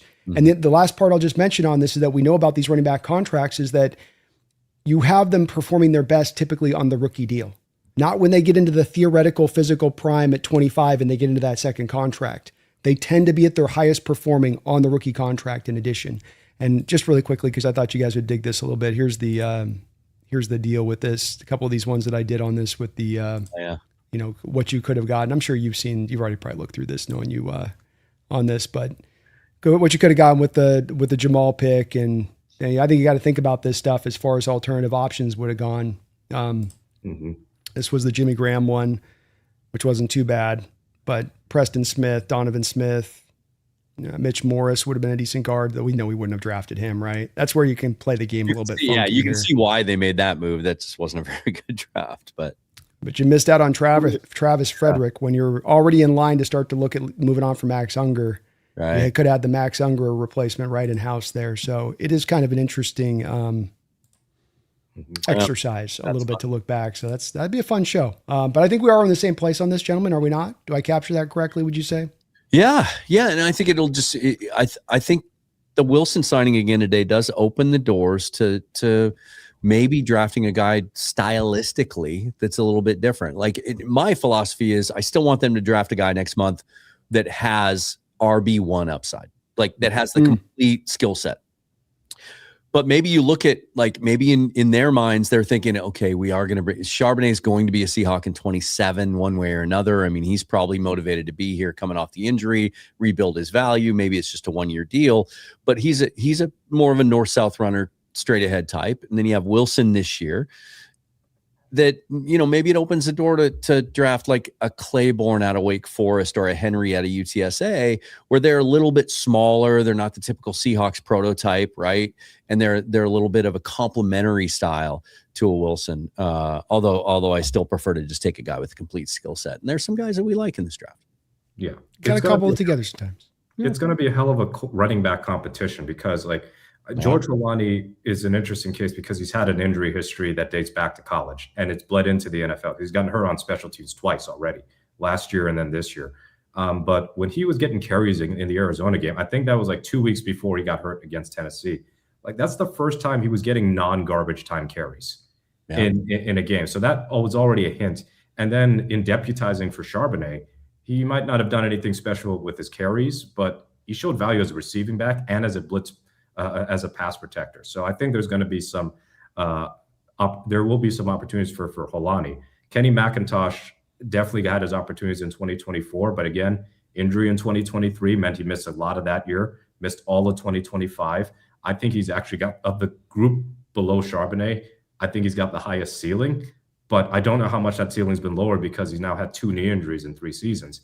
I don't really factor Velus Jones. Like, the dude switched positions last year. He wasn't a running back until last year. And the reason why he's a running back is because he fumbled so much at receiver and as a returner. So I don't really think he factors much beyond camp. And Cam Akers, 2 blown out Achilles. Like, I don't think he's going to factor much either. So it's still, and Jacardier Wright is somebody we liked to preseason last year. And he'll have to kind of prove it again this preseason, just because we don't want to get carried away and think of him as, like, we've had our fair share of running backs we've fallen in love with in preseason that are undrafted, like the Troy Maine-Popes of the world.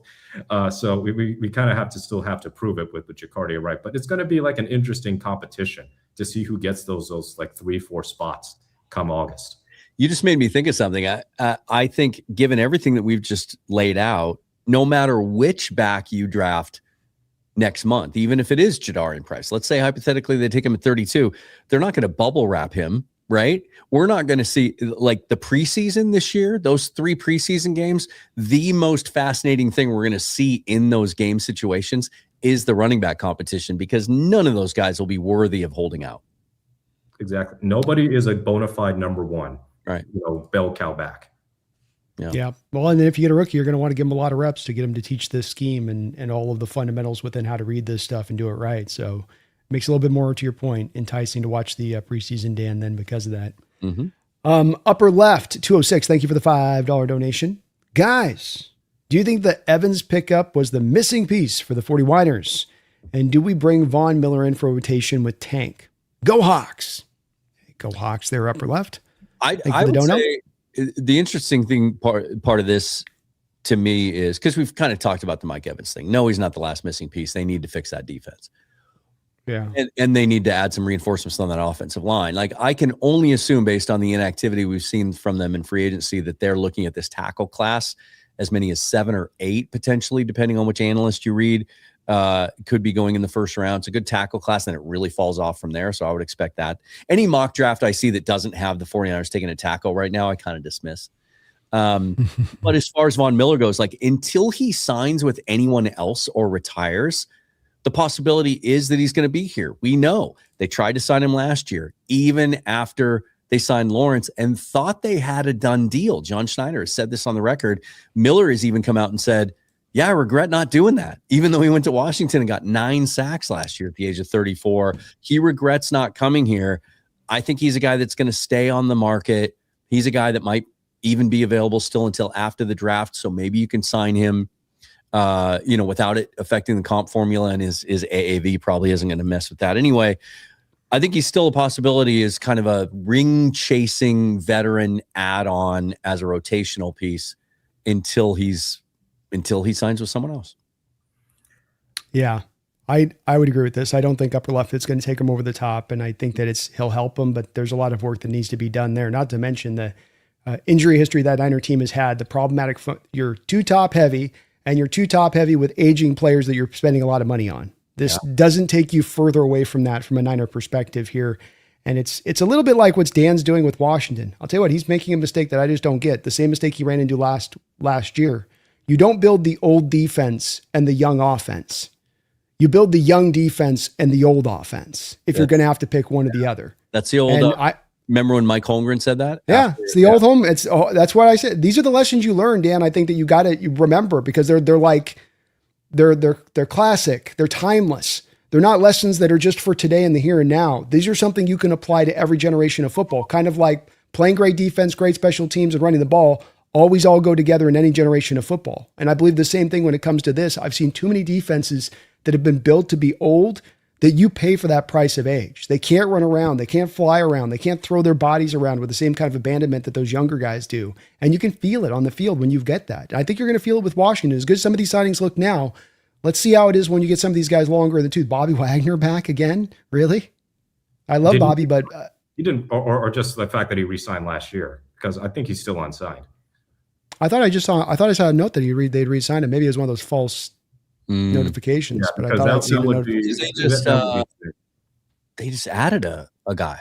Who did they add? Okay. It could have been, how this is going now. You're getting these false, and you just see it sideways out of your eye. You're like, really? Up? And you just keep kind of clicking along. So I didn't. I just shared another image with you down there if you want to put that up, because I think this is fascinating since we're talking about age. You might have to take that banner away. But as much as the 49ers have been an aging team over the last few years, this is what teams have signed so far in free agency and the average age of them. And they're even adding age. Even at this point, 31 years old is the average age of their 7 free agent additions so far this offseason. So I find that interesting. I just can't see the Super Bowl contention in there when you get that old of a roster. Look who's number 1. Yeah. Oh, that's awesome. We may have a younger roster next year than we did this year, potentially. Yeah. Which is also why I don't think they go after Von Miller this time. It was a fever dream. I couldn't believe when I pulled it up, they had 9 sacks last year. Like I was watching that the Commanders, not religiously or anything, but it didn't feel like the Commanders were getting stops, punts, anything to suggest that Von Miller had that many sacks. But I don't know if I want to bank on that in his age 37 season. And that's your 4th or 5th guy in your rotation. I could see the value of adding, like I said, what did I call him? A ring chasing veteran. Like Kyle Van Noy is another possibility there. I mean, he's 35 now, so maybe he's kind of gotten over that hill. But just 2 years ago, he had 12 sacks and played for Mike McDonald. So he's a guy that he's going to be out there. He's not going to cost any money. It wouldn't surprise me if they add a vet. Well, that's where the floor of the position too is it where Uchenna Nwosu and Boye Mafe set it, not to mention Derek Hall, who's right in alignment with them on that productivity front.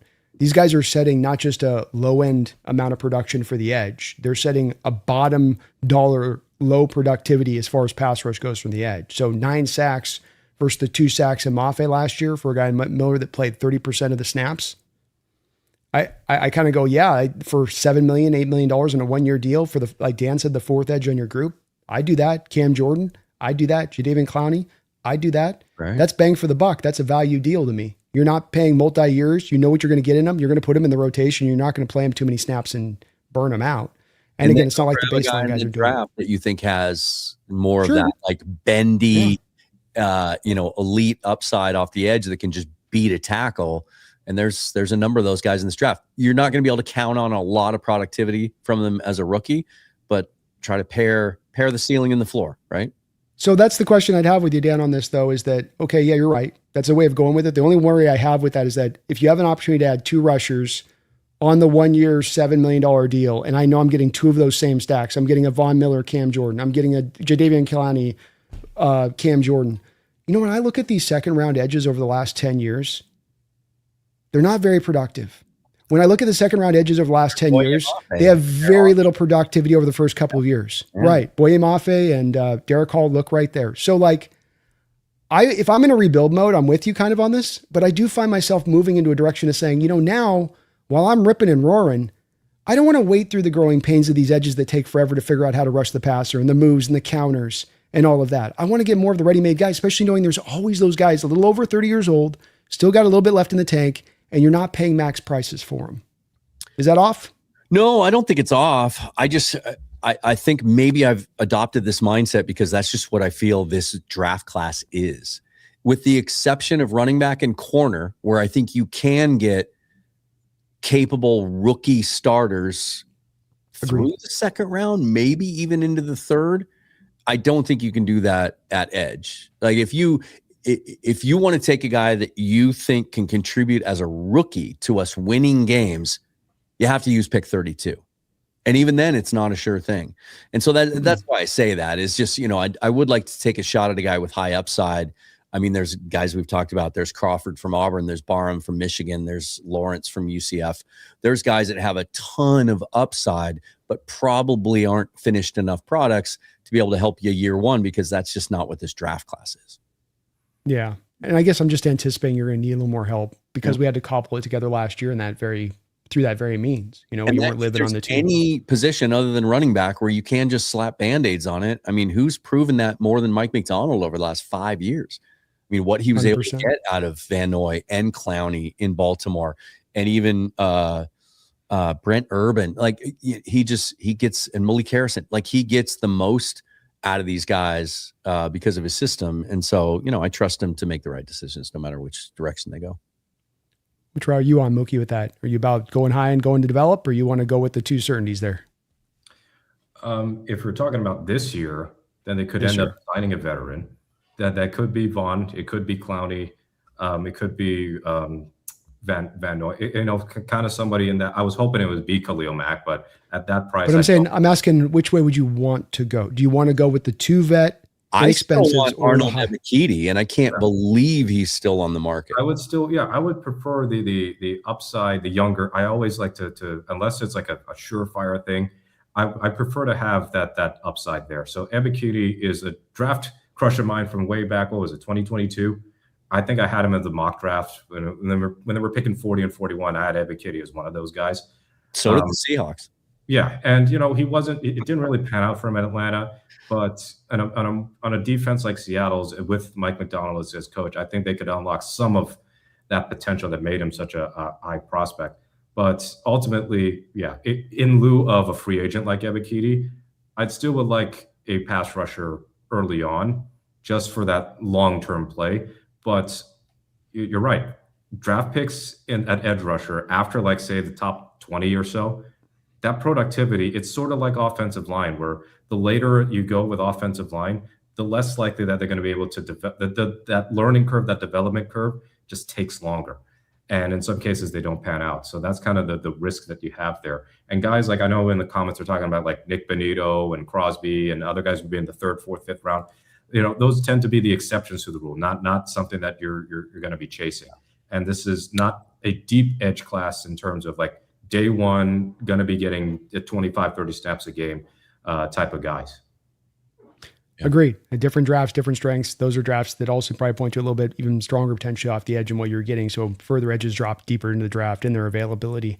Or even guys like Crosby, where it's like part of the reason he didn't go higher was because he had the drug problems coming out of college that the teams were fully well aware with, and that caused him to dip through the draft, where there's really not that guy in this draft.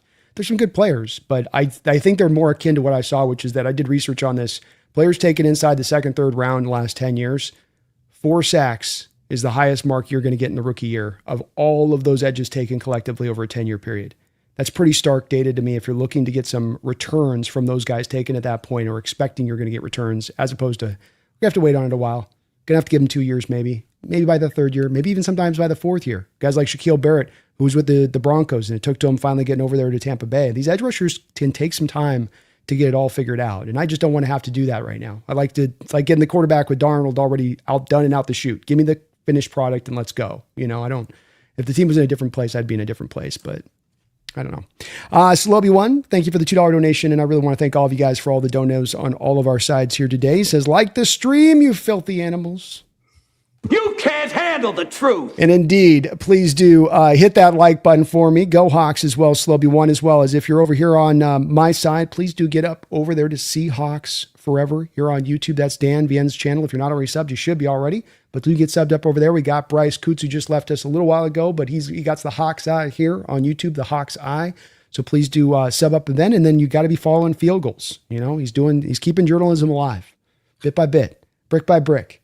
Mookie's over there getting it done over there with fieldgoals.com. So be following over there. They're going to keep you up to date on everything going on. They're never going to let anything slip through the cracks over there on that side. You want to be following and monitor them, seeing what's going on, because they're going to keep you up on it. Timeless is Field Goals as well. Any kind of final thoughts here as we go through, guys? Any things that we didn't maybe cover today you guys want to touch upon? Yeah, I have a final thought. I just saw a fantastic tweet that I'd like to pass on. Has nothing to do with anything that we've talked about tonight. But somebody tweeted, what if JJ McCarthy beats out Kyler Murray in a QB battle in Minnesota? Kyler Murray signing a 1-year deal today, obviously, in Minnesota. To which somebody quote tweeted it, what if Ava Mendez dumps Ryan Gosling for me? I appreciate a good tweet, and that is high. That's good. I like that. That is very good. Yeah. I really wanted to quickly, if I can, I got one person here in the chat says, Mafe was so much better than 2 sacks. He's also 1/4 our pass rush. Well, I think he got more total snaps at the end of the day than just a typical 4th edge rusher with how he was utilized. And he's you did have the injury rush. Byron Murphy had 9 sacks. Leonard Williams is part of our pass rush. He's an interior defensive lineman. Jaron Reed had some sacks. So I get what he's saying, though. It's 1/4 of our edge sack production. Yeah, that's where, though, I go, it's like he's got 559 snaps on the year. So, you know, he had 3, and by far the majority of those snaps were as a pass rusher. So he had only 178 of those snaps as a run defender. 340 of those snaps were as a pass rusher. They literally put him in a position to succeed, literally put him in a position to pin his ears back. You're playing from ahead in most of these games. So a lot of times you're able to just almost all but just ignore the run, and yet you still only come out with that pass rush productivity. I'm not saying he's a bad player, but we're talking $20 million a year here. And there's still some upside left to be tapped there. I think we've gotten so much into the analytics and the advanced stats that we forget about the eye test. And at the end of the day, like, ask yourself as a Seahawks fan, how often did you watch a game and forget that Boye Mafe was a Seahawk? And forget that he was on the roster, where he's just not making impact plays. He's not making big play. DeMarcus Lawrence came in 1 year and had more impact, game-winning, impacting plays in 1 season with us at the age of 32 than Boye Mafe had in his entire career. Strip sacks and fumble recoveries and touchdowns. He just never got to that point for me. And so, look, a rotational edge that gets pressure on a consistent basis but doesn't turn that into sack production, cool. Not $20 million a year, though. No, not $10 million a year. No, I'm not paying $10 million a year for that. No, he's a fine player. Cincinnati had to rebuild their defensive line, and that's why they signed Jonathan Allen. After Minnesota let him go, because that line stinks. The whole defense is bad, so they probably were panicked into overpaying because they whiff on so many of their draft picks. That Shamar Stewart pick is about 1 more year away from being as bad as people thought it would be. But in terms of the edge rushing thing, Mafe was in a position to succeed in part because of DeMarcus Lawrence being on the team, because what to me gives it all away is how much less Mafe was playing when Lawrence arrived. It meant that Lawrence played more, Chenna was healthy, Chenna plays more, meant Mafe plays less. And of course, Derek Hall played his usual set of snaps. So Mafe, he was in a queue where there are 3 guys who were better than him. And even in the games that Seattle struggled to have a pass rush, like against the Rams, when you look at the guys who were getting pressure, it was pretty much the other 3 and not Mafe. So, I mean, that's kind of my read on Boye, where he had his flashes like in the previous 2 seasons, but he's not a consistent enough player. Even like looking at the sacks, so he had 8 sacks at one point 2 years ago and a streak of 4 or 5 straight games with a sack. But then he would just have these long stretches of disappearing. So that's not a guy I would want to pay top dollar for. Whereas I'm more bullish on Derek Hall being better than the 2 sacks showed. Yeah. And Seal, man, I get what you're saying. That was my response to the guy saying anybody 3 sacks better than Mafe. I certainly think that he's better than the 2 sacks as far as he's giving you all around solid play. He's a plus as a run defender. When it comes to Mafe, I do think that it's not a bad player. It's just, it does come down to really as much we're measuring the contract. And that's where the reality meets the road at that point when you get beyond that rookie deal and really starts to carry things. Dogzilla, thank you for the $2 donation. Says, instead of JSN money, maybe into the trenches. I've heard some people turning this over, guys. This has been turning over to my chat a little bit. The thought of paying $40 million a year to JSN, where people were like, well, maybe we can max the value out. Nope. You pay for great players. You pay whatever the market bears for great players. They elevate your team. JSN's a great player. I don't care how much he costs. You make it work. Darnold has time all day to throw 5-6 seconds in the pocket, but nobody's getting open. He's scrambling, and he's got to throw it away. Oh, he goes down and he's injured. Yes, there's a nice preview of what an offense looks like without Jackson Smith and Jigba. I don't want us to be in a spot where paying elite players top dollar. We're pretty much outside the running back position, I guess. And then you know what happens 2 years later? 2 years later, we're doing an episode of Seahawks Syndicate. We're getting ready for free agency in the draft, and everyone's like, we need to go get this guy. We need to draft wide receiver in the first round. We need to spend $40 million on a receiver. What was the conversation 2 years ago, you guys, among all of us? Lack of blue chip talent on the roster. That's what separated us. Even though we were winning 9 and 10 games a year, that's what separated us from the Rams and the 49ers. Blue chip players. Now we have them. We have to keep them. Yes, because you know what happens when you don't keep them? You have to keep winning in the draft. And even the absolute best GMs of all time do not have 100% hit rate every single draft. Right. I'm sure it's great when you're doing your fantasy GMing and all these guys are future all pros in your head, where you simulate them on Madden. But in the real world, like you're going to have a stinker or two or guys who don't pan out, which is why the Titans did an amazing job replacing A.J. Brown with the guy who's currently with the Commanders on a second chance contract. And that's how you end up being where the 49ers are today. You take a Ricky Pearsall in the first round when you take Pearsall in a great offensive tackle draft where they absolutely should have addressed their offensive line, largely punted on it. They took Dominic Pooney in the third round that year. Pearsall was a terrible choice in the first round, but you end up forcing that because you don't have that guy. I don't like that thought at all. Yeah, I can't get with it either. He's 24 years old. He's got we're going to get right through the heart of his prime as a wide receiver. He's a difference maker, as has been noted above. And I think unlike a guy like Puka Nacua, who I think's body's going to break down really quickly after they pay him that contract. I mean, it wouldn't shock me if he has a major injury almost immediately after that. I think you're going to have a lot more longevity here with JSN that'll make this well worth the while to do it. Mm-hmm. One more dono here from Josh DeHuman. Thank you for the $2 donation. Says, I like Singleton, Price, and Allen in this draft. Yeah, I really dig the two guys from Penn State. I can't remember which one of them got hurt at the Senior Bowl. Was it Singleton? Singleton, yeah, broke his foot. Yeah, and that's a good 1-2 punch. Somebody said Noah Whittington from Oregon. I think he'd be a day 3 pick. But for those other 3, they're going to be higher up in the draft, I'm pretty sure. Yeah, probably what, Brad? Dan, we got probably maybe second on Price, probably third on Allen, and probably fifth with late 4th to 5th with Singleton. I think probably that's about right. And then somewhere on day 2, Mike Washington and Emmett Johnson enter the conversation. And then there's always a surprise. But those are kind of the 6 that I like right now.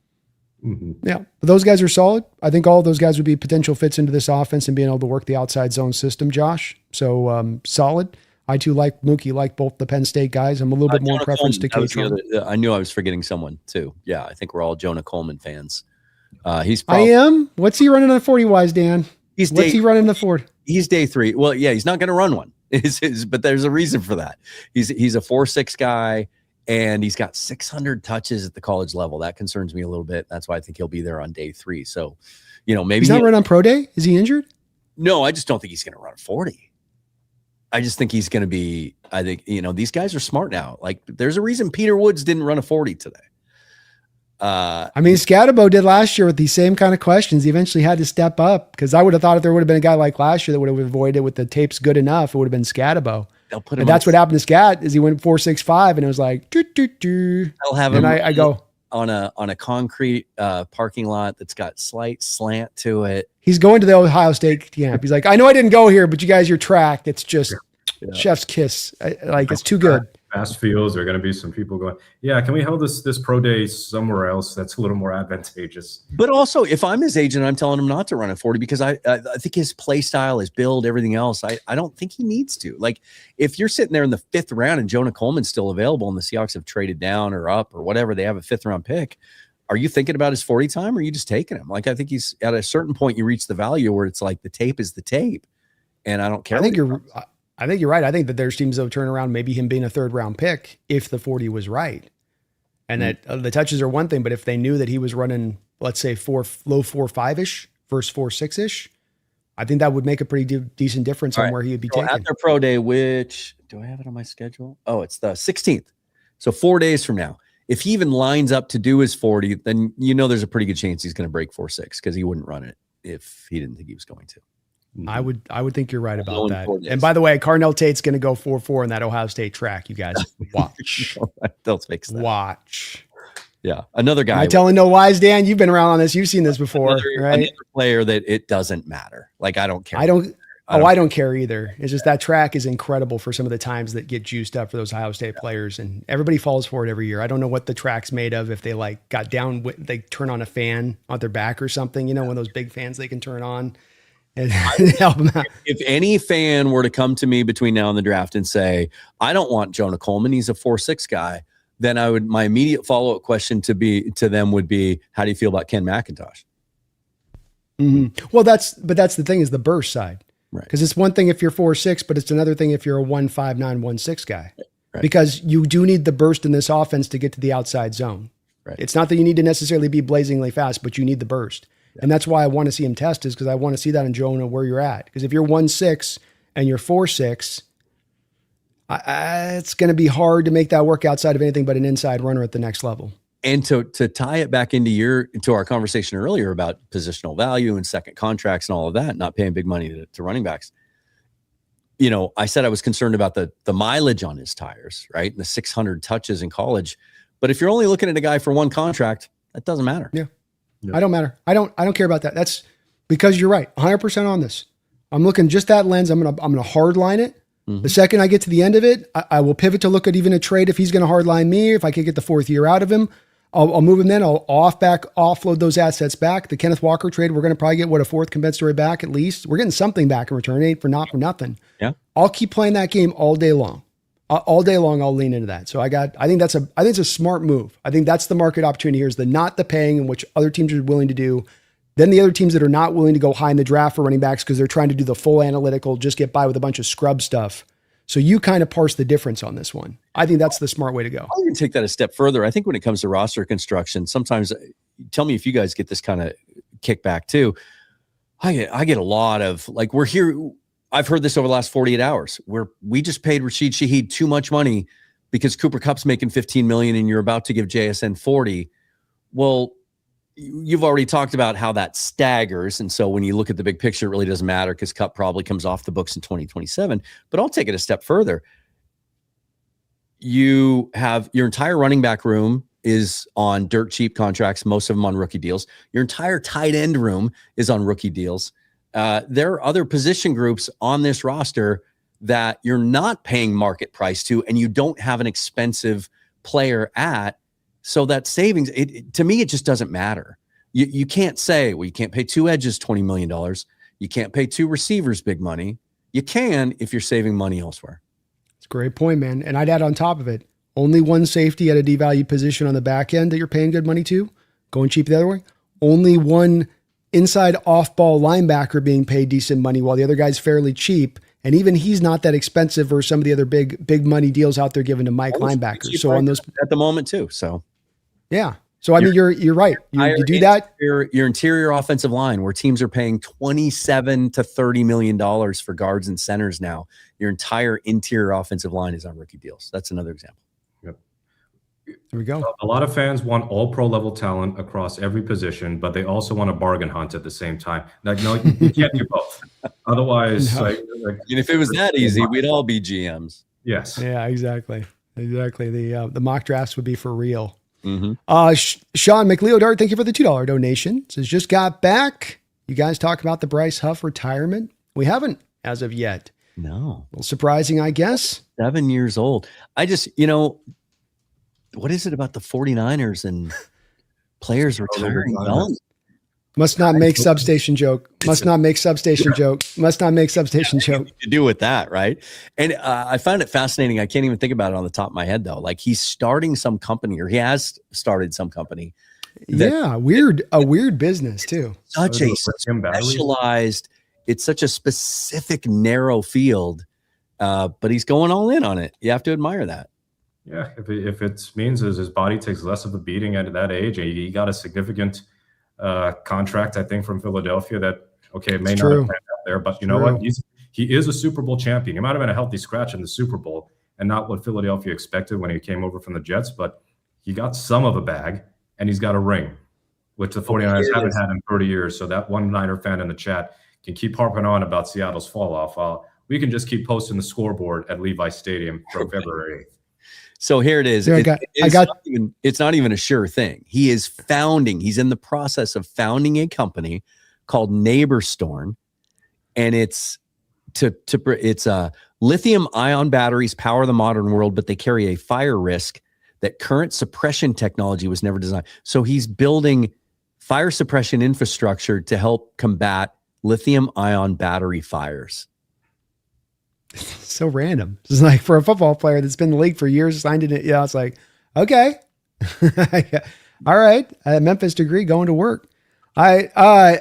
Interesting. This thing with Bryce Young, by the way, guys, though, from a Niner perspective, 2026, 3 million, 2027, 3 million, 2028, 3 million, 2029, 3 million, 2030, 3 million. Those are the void year money left on the Bryce Young deal. Wow. The Bryce Huff. Bryce Huff. Yeah. But and then from his side of the coin, he can afford to go start up a fledgling. Yeah. Why wouldn't you retire? It's all in void years. It's all in void. I'm on last year. It's all been voided out. I'm done, bro. And I'd be the same way. He's 27 years old and he's pocketed $41 million in his career. Yeah. Well, what's left to ponder after that, right? But the Niners, again, we talked earlier in the show about them being on the fence and pick a lane and which side you want to go on. There's no way I would have signed up for this Bryce Huff contract. No way. $3 million of void year money through 2030? Yeah. Are you high? Yeah. You know how he was laughing his ass off when that I can't believe. And please, these teams, don't let Howie off the hook with this thing. Don't do this. Don't let him off with this. He's buried all this void crap. And now the team's going to start to AJ Brown. We'll take the void year with AJ. And it's going to be wild if he's able to pull this off with a couple of other different players for how he set this up. But don't do it, teams. Please make him feel that. I just looked at it the other day.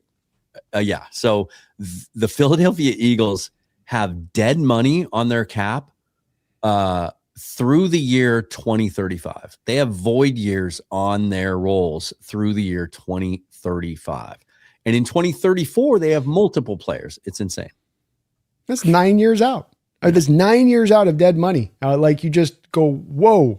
You're going to face that at some point. But again, you let them off the hook on these kind of contracts where there's significant, $14 million, $14.6 million of bonus money left on the books over the preceding next 4 years for a rental player. Like, what are the Niners doing? What are they doing? It's not that it's bad. It's just none of it doesn't make sense when you put it all together. It's like a building you're cobbling together with different bricks.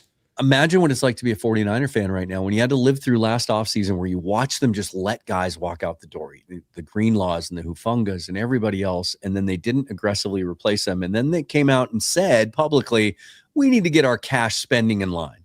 So then the expectation as a fan, you have to live through that season and stars dropping like flies. And you see your team wins 12 games and they're so close, even with a skeleton crew of a roster. And so you're like, okay, we got through that. That's in the rear view. Another offseason. Here we go. And what are we seeing now? Reports that they're still trying to control and cap their spending. And that's why they're not being more aggressive. They're in a weird place right now. Mm-hmm. Not pretty.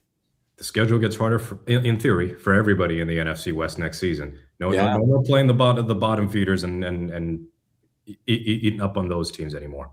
Like, I just wonder, you look at the 49ers and if you just showed kind of a blind resume situation, right? And like, this is what their cap situation looks like moving forward. This is their average age of their roster. These are some of their roster needs. You would think, well, I don't know who that team is, but they need to rebuild.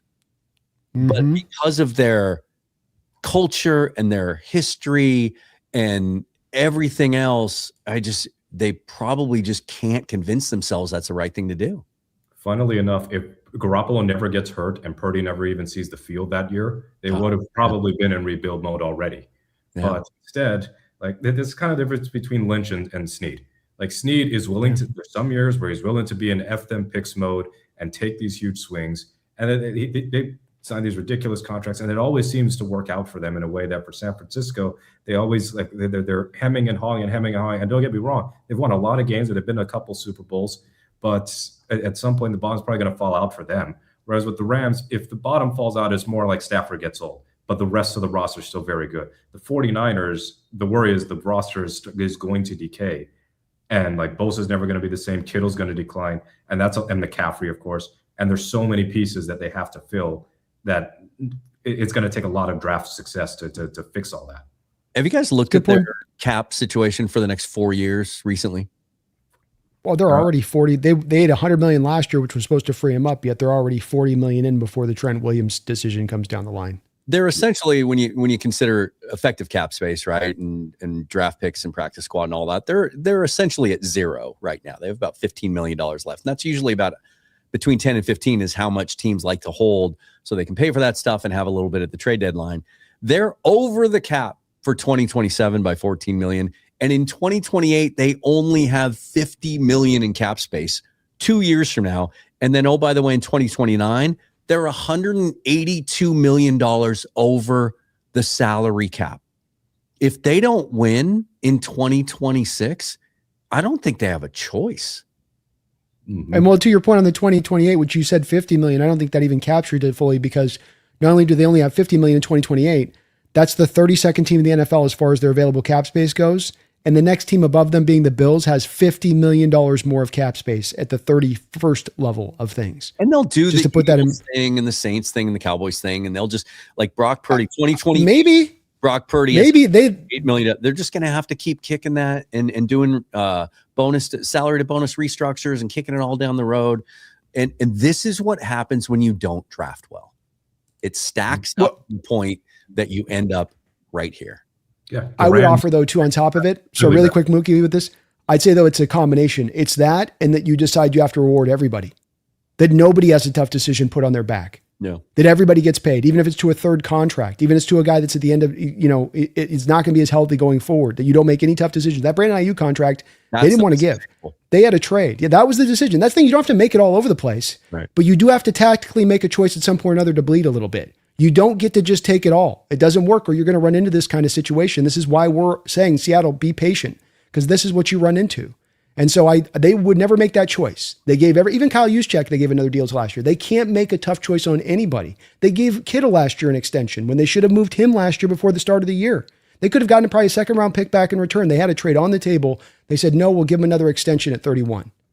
This is bad management. This is what's going to lead to them having that turnaround you just talked about, Dan. And when they cut him, and they haven't yet, because they're hoping somebody will come along and trade for him, which they won't. If they cut him, this is a great example. It will actually cost them cap space. It's $29.5 million in dead money, and they lose $15 million off the cap. So there you are. Now you're at zero. Now you're having to make another move just to pay for draft picks and practice squad and all of that. It's I don't know if they don't win the division. I don't know if John Lynch survives 2026. I don't either. Yeah, it's a little shakier for him. Like Snead, I think, is fine. I think there's a great comment here by Oiler Titan 7913. I thought from 2019 to 2024, the Niners are the most talented team in the NFC, but a middling quarterback. So I would say Purdy is a fair bit better than Garoppolo, and Purdy at his best is way better than Garoppolo, whereas Purdy at his worst is kind of just like a normal Jimmy G game. But right now, I think they got a better quarterback situation in terms of Purdy being better than Garoppolo, but he's way more expensive. But the rest of the roster is not as strong as it once was. And that goes back to the drafting. And boy, have they missed it. So many receiver picks. Like, I think they waited too long to trade Debo, and they got, a pretty There's another one. Now they're going to probably cut Ayuk, or if he's going to get traded somehow, some way, there's not going to be a lot of value there. Pearsall, the idea of Pearsall versus what he's actually been, he's been injured a lot. He's obviously had a life-threatening sort of situation to start his rookie year, but still, like, jury's still out on Pearsall on the field. But the Danny Grays of the world, Jacob Cowens, those dudes aren't contributing. They're whipped at receiver way too many times. That's why they've had to, and even a running back. Like, how many times did they spend 3rd and 4th round picks on running backs? Davis Price, the Williams dude from Utah, and none of those guys panned out, which is why they ended up trading for McCaffrey. And it's worked out brilliantly for them because McCaffrey's meant so much. But also they wouldn't have had the need for McCaffrey if they had been able to hit on their running back pick sooner. And that's been a consistent problem for them, where the positions that Shanahan and Lynch covet, those have been the areas where they have struggled historically to draft well. And I want everyone to know, we did not have it on our notes to each other in prepping for the show to spend a whole segment bashing on the 49ers. It's just kind of organic. We just do this for fun. Yeah, we just do it for fun. But now I've pulled up on Pro Football Reference. I pulled up their draft history. It's worse than I thought it was off the top of my head. I mean, you look at, this is why these two franchises are where they are. The 49ers, one of the oldest in the league, and the Seahawks, one of the youngest. Seahawks coming off a Super Bowl win, and the 49ers kind of trying to figure out where they're at. You look back through 22, 23, 24, 25. You want to compare their drafts to the Seahawks? It's night and day. Like, even just going back to 24, and you think, okay, maybe there's 3 or 4 guys that are still going to pop. Pearsall, Renardo Green, who's fine. He's a decent corner. Dominic Pooney, decent right guard.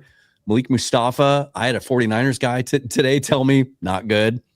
Isaac Guerrero is your 4th running back. Jacob Cowing, Jarrett Kingston, Tatum Bethune. You go back to 2023, Jair Brown, Jake Moody was their 2nd pick.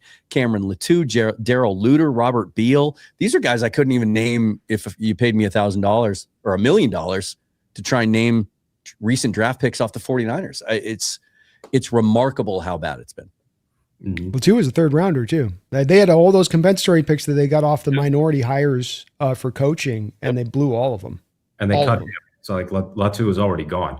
And yeah, he's already gone. They're eating dead money on that. That's one of their dead money deals that they've been eating on. Even though it's a couple $100,000, it's still just Jackson like was their 1st pick in 22. You mentioned Danny Gray, Spencer Butte. Yeah, they've missed on so much. Yeah, and a lot of these picks too in the moment are overdrafts. Pearsall was an overdraft. Yeah. Sorry, go ahead. Sorry, Mookie. What? I was going to say Michigan, they had Ronnie Bell too. Like, maybe, I know there's the whole thing, don't scout the helmet. The number of Michigan receivers, and we should know it from the Amara Darboh pick. Amara Darboh. Michigan receivers who completely bomb out in the NFL is staggering. They are like the anti-wide receiver you. They are Ohio State's opposite or LSU's opposite with how bad those picks have been. Like, Braylon Edwards is probably the best Michigan receiver the last 20-something years. And after that, it's like the Donovan Peoples-Joneses, the Darbohs, as I mentioned, Ronnie Bell, Roman Wilson has barely done anything for Pittsburgh. Like, those dudes don't go high in the draft for a reason. Yeah. Well, even like your Braylon Edwards example, for the other guy you have that's like Braylon Edwards, they don't even last long when they are good. So like Nico Collins, like he was good there for about a year and a half, and it kind of feels like now I know injuries is a big part of this, but kind of seems like he's about to go that same quiet way that sort of Braylon did with having a nice start to his career, and it's kind of quieting down a little bit. So I would avoid receiver. Hey, those are tight. Michigan tight ends are nice. Yeah. It's like Baylor wide receivers. I don't like going after Baylor wide receivers either in general terms. Or Clemson defensive players. I've got some built-in prejudices here that I've got to admit. God, but you're not they're wrong, held true. Though. I'm just looking at all the Michigan wide receivers that have been drafted, and it's like David Terrell, Amani Toomer had a decent run. Devin Funchess. Roman, is he a tight end? Is he a receiver? Roman Wilson, Amara Darboh's there, and there was a kid I was looking for, really, really athletic. That the Donovan Peoples-Jones, that was the guy that I was thinking about that Cleveland drafted in 2020. Yeah, none of these guys. Ty Streets, like they just all. It's crazy. Not good. It's a little rough. Nicholas Newton, thank you for the $2 donation. Says, all right, fellas, who we taking with our first pick? As we sit here today, if I was betting and I had to pick one, Chris Johnson. We didn't bring it up, but we were starting to get the 30 visits rolling in. Because of course we're not going to be here every week. Like we're going to pick and choose in the offseason. But like there was a dude from Toledo whose name I'm forgetting, and Chris Johnson are two confirmed 30 visits for the Seahawks. Like they're going to take a corner, I am pretty sure, whether it's Cisse from South Carolina or Chris Johnson. And Johnson ends up being one of those combine standouts who I think could be that option. Cisse, I think, is also a viable choice for the Seahawks. I think they're going to take a corner early, whether at 32 or 64. But since we're talking about the first pick, I think they take a corner, and it's not going to be like Kelly Jennings the last time they took a corner that late in the first round. Let's hope not. And yeah, Andre Fuller from Toledo is the kid that is the other 30 visit, and that sent me kind of scrambling to the tape because I hadn't studied him yet. He's probably day 3, but he's an interesting dude. But Johnson's just one of those guys that he fits a need. He's got the athletic profile, the play style, the versatility, but he's also he turned down NIL money to stay at San Diego State. He's got the personality, and he just seems to be wired the way that Seahawks, want their guys to be wired when they're drafting him in the first round. So that's why right now, as we sit here today, he's a guy that I would bet money on. Somebody said, I think those are as good options as I go with, Nicholas. I'd offer in maybe a Jennings Dunker as an outlier out there, but a cornerback is the leader in the clubhouse right now. Yep. As far as it stands, it makes a lot of sense for the value to line up to Seattle picking at 32. And the thing we know about John is he's going to operate out of value in day 1 and day 2 at this point. So makes a ton of sense. Here's why I think corner is going to be the pick at 32 also, because, and tell me if you feel the same way, Brandon. I know you've had your board built for quite a while. There's a clump of corners that look to possibly be available at 32. And to me, it's remarkable how similar they all are. When you start talking about, there's kind of 4. There's Chris Johnson, there's Brandon Cisse, there's Avion Terrell, and there's Colton Hood. Same size, right? They're all 6 foot 190. They all kind of they have similar movement skills. Their combine testing was all very similar. It's kind of eerie, but it's also good for a team that needs a corner because you have options. Yeah, most of them are also fluid with the press man to off coverage and then falling into zone. Like they're very comfortable doing both, which is unusual. Most corners kind of have they have a preference on which they do better. They're all equal in that there's not a lot of ball skills there. That's the lack of the high ceiling on them. These aren't guys who can get 5, 6, 7 interceptions for you a year, but maybe like 2. But then they all play really good run defense and tackle really well for the most part in addition to that. And so you're at least getting a fairly high floor, ready-made to go player at that position.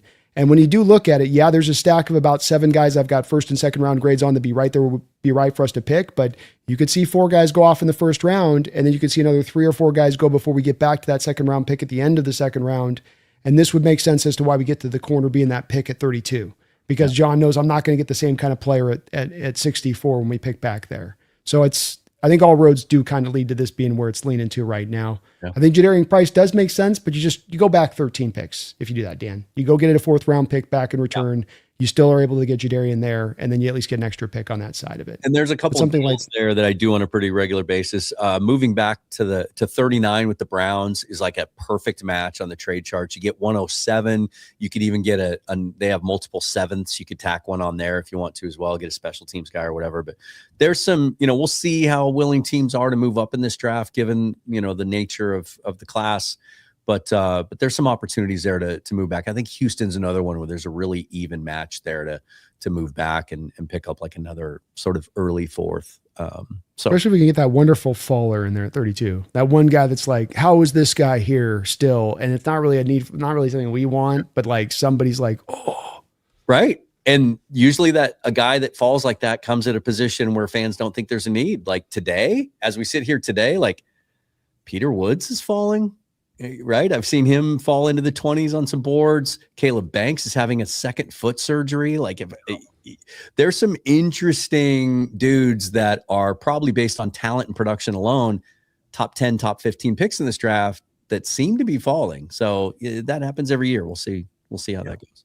It was Andre Fuller, by the way, who had a meeting with the Seahawks reportedly, or 30 visits. And his tape's kind of fun. And the visits are true, by the way. I've done this as an exercise. Last year, 3 of our top 30 visits became Seattle Seahawks. So when you visit these guys in, it's not just them doing smoke screen or to try to throw people off the scent when it comes to the draft. Yeah. It does denote true interest in the player. Yep, absolutely. Peter Go Hawks, thank you for the $5 donation, Peter. For all three of you guys, what's the biggest pick the Seahawks making free agency, and who do you want for the first 3 picks in the draft? Go Hawks. What's the biggest pick he's asking what's been the best signing essentially? Or is it someone that we think is left? Or some interesting question. Biggest pick the Seahawks made in free agency. Maybe it's an autocorrect thing. I mean, if it's the biggest pick we've made, I think the Emmanuel Wilson one was the one that made me kind of exhale a little bit and just go, okay, if we had to play a game this weekend, like that's kind of where I wanted one more reinforcement. But if he's talking about someone that's still out there, like I'm going to be on the Arnold Ebiketie train until somebody else signs him. And I don't care if it costs us a 5th round comp pick. I think there's that kind of upside, obviously depending on price, but you would imagine after 4 days of free agency having gone by that he's not going to be that expensive.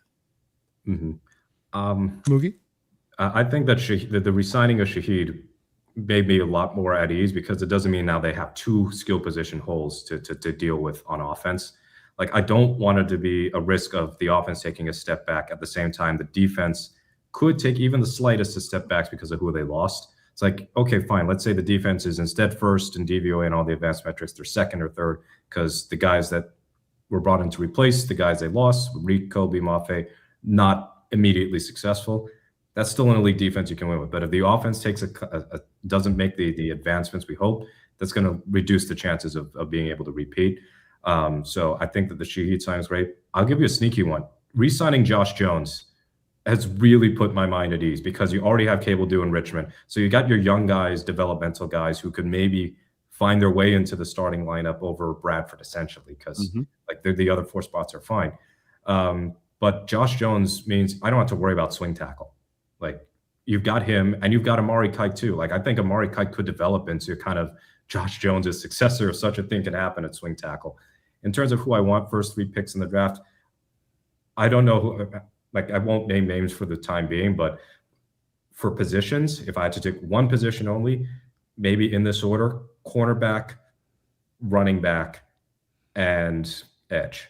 So cornerback first, running back in the second, and then edge a little later on.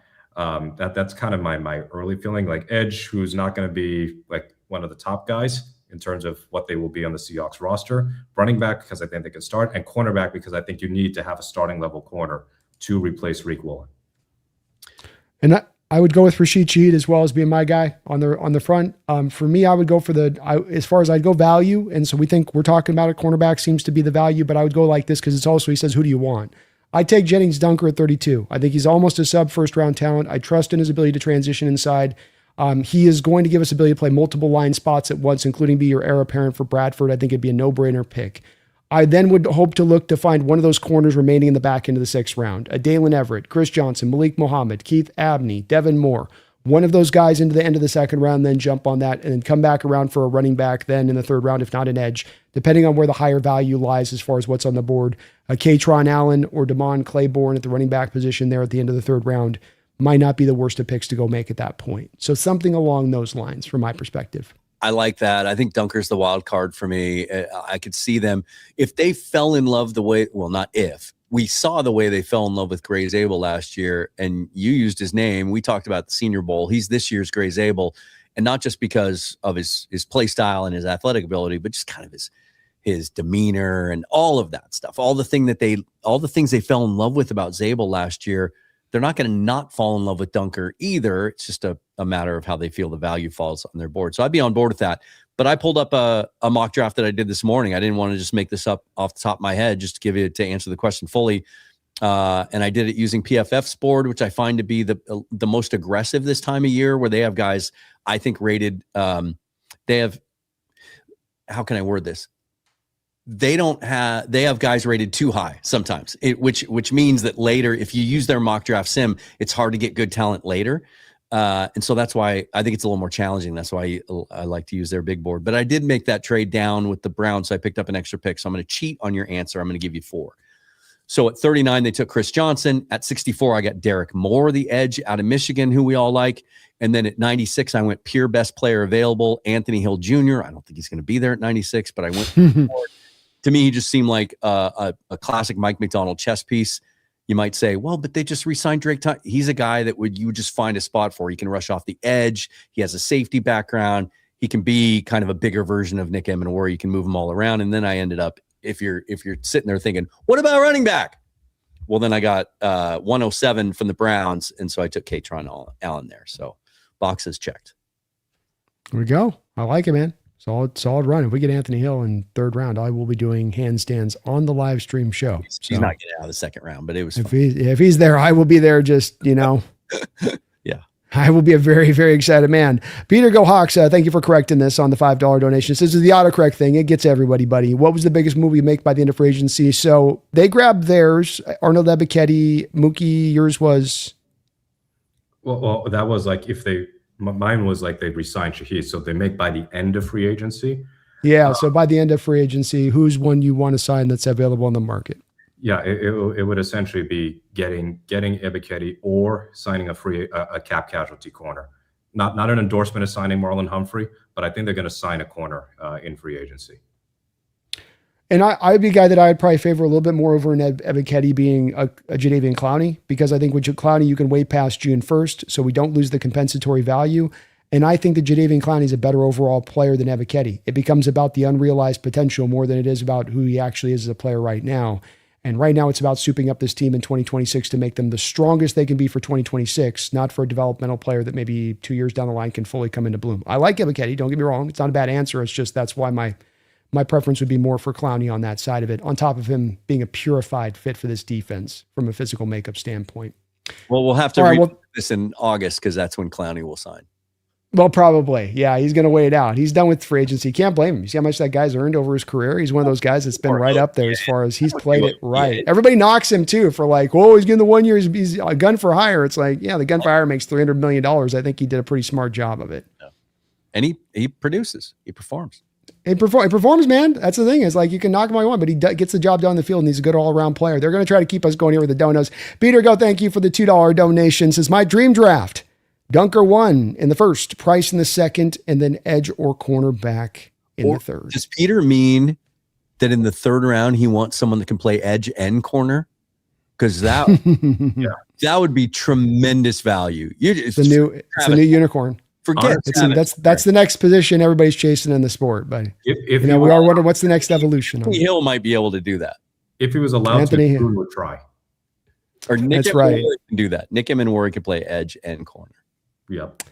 I think you're going to find us all liking these guys, Peter. Dunker's a guy that I think we all can see the vision in and what it could do. I think that the thought process of turning this line into one of the true strengths of this team, which is what you'd be on the road to doing by bringing in Dunker at the right guard position, would just have so many cascading effects that would be so beneficial, on top of a lot more less onus now in having to get the difference-making running back. Because who's ever running behind that offensive line is going to be successful. Who's ever running behind that offensive line is going to find yards. I'm going to add one more thing to that, Brandon, because I was thinking about this the other day when the Rams were doing what they were doing, and they were, getting McDuffie and they were getting Jalen Watson and bringing back Cam Curl. I thought, okay, well, they just buttoned up their biggest weakness, right? Their Achilles heel. So how do you combat that? And I think a lot of fans would think, well, maybe we add another weapon, another receiver, right? A guy that can get deep and someone to come.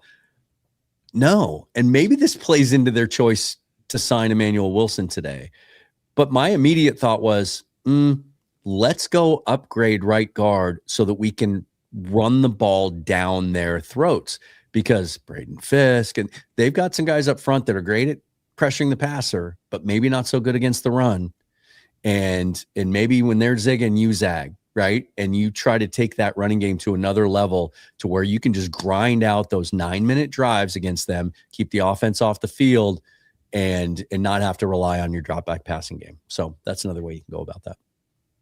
One of the things the analytic folks tell you is that your offensive line and it's how strong it is not based upon the strongest offensive line player. It's based upon how good your weakest link is. Mm-hmm. And right now our weakest link, we got over it. We got around it. We got a Super Bowl win with it. But if we can eliminate it and have no weak links, or the weak link actually has a somewhat of a strength to it and what they're bringing, I am getting captured by that in my imagination and how hard that is to build in the NFL and how close you are to getting that built right now if you can just add that one more player to cement this down. And it won't shock me because, we know now, especially in hindsight, looking back, that like Pete Carroll devalued the offensive line. He just wanted resources spent in other areas. I don't think Mike McDonald thinks that way. And I don't think he's going to stop thinking that way. And you look at, we showed the coaching staff earlier, John Benton's back, Justin Outen. These are guys that are involved in the draft process, and you don't know damn well they're going to be pounding the table saying, look, our defense is going to succeed no matter what. If they don't add another player to that defense, it's going to be a top 10 defense. That's the foundation they have in place, and that's Mike McDonald running the show. Let's go take our one area on offense where we see a clear path to upgrade even further, and let's do that, and that'll give us a competitive advantage. I could see it. I will not be surprised if they go with a player like that early. So here's your point. They just did their first 2 second contracts for linemen that they drafted for, if I'm not mistaken, the first time in 15 years. Mm-hmm. So that was with Benton on the books. Both the Cross and the Lucas deal got done. So somebody's in there saying something different at this point. Even the move to bring Josh Jones back, even though it's not a lot of money, but I just think the move to do that is an acknowledgement that, like, I think 5 years ago, they probably just roll with Kite and maybe sign someone off the bargain basement later on, or take a guy in the 7th round and say, we'll figure it out. Yeah. Not now. Yeah, they extended Britt, but in terms of the tackle, somebody pointed out like the only people they kept from the 2022 class were the trenches, meaning Cross and Lucas. Mm-hmm. Well, would you like the alternative where they continue to not extend their guys? It's like they got a lot. They might get 4 comp picks out of that draft class. Plus, you have Cross and Lucas in the long term, or at least these next couple of years. That is a totally fine outcome to me. Where you can't keep everybody from a draft class. They helped you win the Super Bowl, and now you got your foundational tackles. After years of complaining that A, they don't draft offensive linemen early enough, and B, they don't extend the linemen that they have. Well, they drafted Cross early. They drafted Lucas reasonably early, meaning in day 2. And they're both under contract for several years. And in Lucas' case, he's got a pretty affordable deal. So I'm thrilled that they have guys who are here to stay. And of course, you got Zabel for 3 more seasons under his rookie contract, maybe 4 if you exercise his 5th-year option. We have not had this in so long where I could say, the Seahawks don't have to repeatedly change people on the offensive line because they've been doing these 1-year stopgaps on guys who got no future here. I'll tell you how great it is to not have to worry so much about the offensive line. It's March 12th, and literally this morning, I started diving into all 22 scouting tape of offensive linemen for the first time in this process. I haven't needed this. I haven't had the motivation to scout them because it's just that's where it stands. Mm-hmm. Makes sense, man. It makes complete sense. I'm like that with tight ends right now. I've looked at like 2 of them, and I don't think I'm looking for more than that. Honestly, I think I'm just be like, and this is like one of the deepest tight end classes in years too. So it's hilarious, but I don't care. We're not drafting one. There's 0 chance. So no. And deep doesn't always mean good either. So. I know. And well, that's the thing. You have to look at like 21 of them if you're going to start to dive into them this year, because there's so many of them. It's like, I'm good. Yeah. I'm okay. We're fine at tight end. Peter Go Hawks, thank you for another $2 donation. Says, ha, ha, ha, edge 3rd, cornerback 4th. You guys are funny. Well, you're trading down. That's right. 4th. But yeah, you got to make a trade. The 4th was spent on Rashid, and the 5th was spent on Shaheed. Yeah, so you would have to trade back there for Dunker a little bit and hope you could pick that 4th rounder up and still get Dunker at that point, or Price maybe on your 2nd round pick at that point there, Peter. But no matter what, I like where your head's at. I think you're in the right place as far as what the value will be right in at the top of that draft, more than just the exact players. It's kind of like, well, what's the value going to be right in about where we're going to be picking at? And as these guys have illustrated really well, the cornerback is really where you're probably looking early on. A guy like Dunker could be a market opportunity because everybody makes the run at the tackles. And so a guy like that's probably more of a utility right guard future, can slide down to you and land in your pocket. But I'm okay with all these ways you're looking to go, man. I think that they're all very solid approaches. And Price is I think he's a pretty good floor guy. David Johnson's been my comp for David Price or Jadarian Price. You like that comp? David Johnson was an underrated back for Arizona. Yeah. And like he had the speed and the power. It's just that I think when he fractured his wrists, I don't know, year 4, year 5 of his career, that's when the nosedive started. But like Price's vision is really what impresses me most. We're all about the rookie contract here with these running backs, Mookie. Mm-hmm. That's how we're living, baby. He's got so much tread left on his tires. So much tread. He does indeed. He does indeed. Well, folks, if you can do me this favor, no matter where you're watching this video, slam that like button. Again, over Seahawks Forever, Hawks Out with Bryce Coutts, Field Goals here with Mookie. Wherever you're at, please do follow, hit the like button, be monitoring these guys on their side of it. Really appreciate the discussion with you guys tonight, guys. It was awesome. We went almost 2 hours and 40 minutes here in the book tonight, so we were cooking it up, but we had a lot to talk about. So yeah, we did. Quite a bit to cover here on the show. Any final kind of thoughts or any other things we guys lost that we didn't get to on this? Let me just check Twitter, see if we missed any signings. I think it's funny this time of year. It always kind of strikes me how, especially being on the East Coast, right? So I get it early. That GMs go to bed and they like to clock out. Even that first day of free agency, it's like after about 5 o'clock Pacific time is like crickets. It's like, I don't know if they universally agree and they go, okay, guys, let's shut it down. We'll reconvene at 8 a.m. But no, this has been fun. I love the Seahawks approach. It's a good time to be talking with y'all about this, with the roster being in the shape it's in. They're just the lack of desperation and panic is just very comforting. Mm-hmm. It really is. Go ahead, Mookie. I'm sorry. I was going to say my last thought is with the way that today went, and part of why we went so long is because the Seahawks actually did a bunch of things that made us have reasons to there were more topics available with all the moves and that they made on announcing the coaching staff, but special teams, and I can tie that into the 70-man roster that Schneider talks about.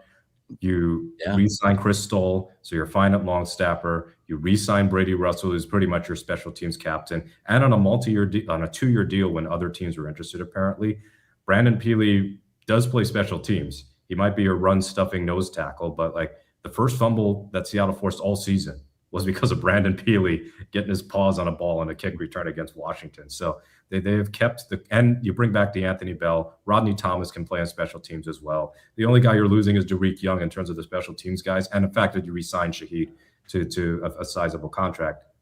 We saw how important special teams was for Seattle last year. We saw how much of a liability it was the year before that. This special teams unit should remain outstanding for 2026. You can tell McDonald values special teams in a way that McVay and Shanahan clearly do not. It's a great point, man. I love that the Seahawks mean what they say, right? All the slogans and the catchphrases and stuff. It's not just bullshit. And when they say 70 and they started talking about that this year in the Ready Squad, they mean it. Like they're rewarding these guys. They want to bring as many of them back as they can. And that's why, and we can talk about this on future shows, when you start to ask about, what are some possible solutions here going down the road? Well, maybe a guy like Maxon Hook gets into the safety conversation, right? Maybe a guy like Connor O'Toole gets into the pass rush conversation. Maybe Nehemiah Pritchett ends up being that third rotational corner and kind of establishing himself. And the team puts their money where their mouth is, and they back that up with action, and they allow these guys to play. And I think that's the best way to build a team, honestly. Mm-hmm. It is. And I think Mookie touches on too, the market opportunities you're trying to create where you can gain advantage over your competition because they're leaving a ball off the table. And special teams is one of those places.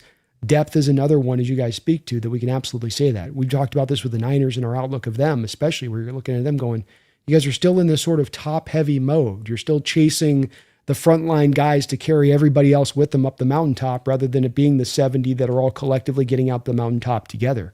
And we felt that last year from the team with the Coutts and the Drake Thomases that could come out there, even a Tyrese Knight that could come on the field in a pinch and start for you and not miss a beat. And every team talks that talk. Like you say, Dan, they all talk the talk, but few actually walk the walk in building the supplemental roster that's bolstered by the depth. Most teams, I think, do kind of chase that top end, that frontline starter guy. And Seattle's purposefully gone a different direction with this. Smart for it. Part of the reason you won the Super Bowl last year, right? Mm-hmm. Indeed. All right, you folks. Well, thank you again for watching today. Mr. Bill finishing us off with a nice $5 donation. Mr. Bill, very kind of you for doing that. You guys are very kind here for us on the chat. Thank you for all of your support and doing what you guys do. You guys are amazing in that way. We will be back soon with another syndicate, and I'm seeing some mock requests. We will get a mock up on the next syndicate, I promise you. Maybe even a couple of scenarios. Maybe if we're feeling even a little funky, we'll throw a couple different mock scenarios at you guys. So yeah, we got to, I'm making the promise for you guys already. How you like that, huh? I'm writing checks for you guys on this. But we will be getting that going back around here when we get back to the next syndicate. Maybe we get some breaking news inside that time. Maybe a Crosby trade. Dare I dream? Boy, can you imagine how that would break the internet? But who knows? Well, we'll have to step all on. We got as much money as you can play with right now. Got all the cap space. I looked at this too. We didn't talk about it, guys. $500,000. By far the least amount of dead money on the books of any NFL team in the sport. Nice. Those two factors are very important, both the cap space and the flexibility. They can do whatever the hell they want.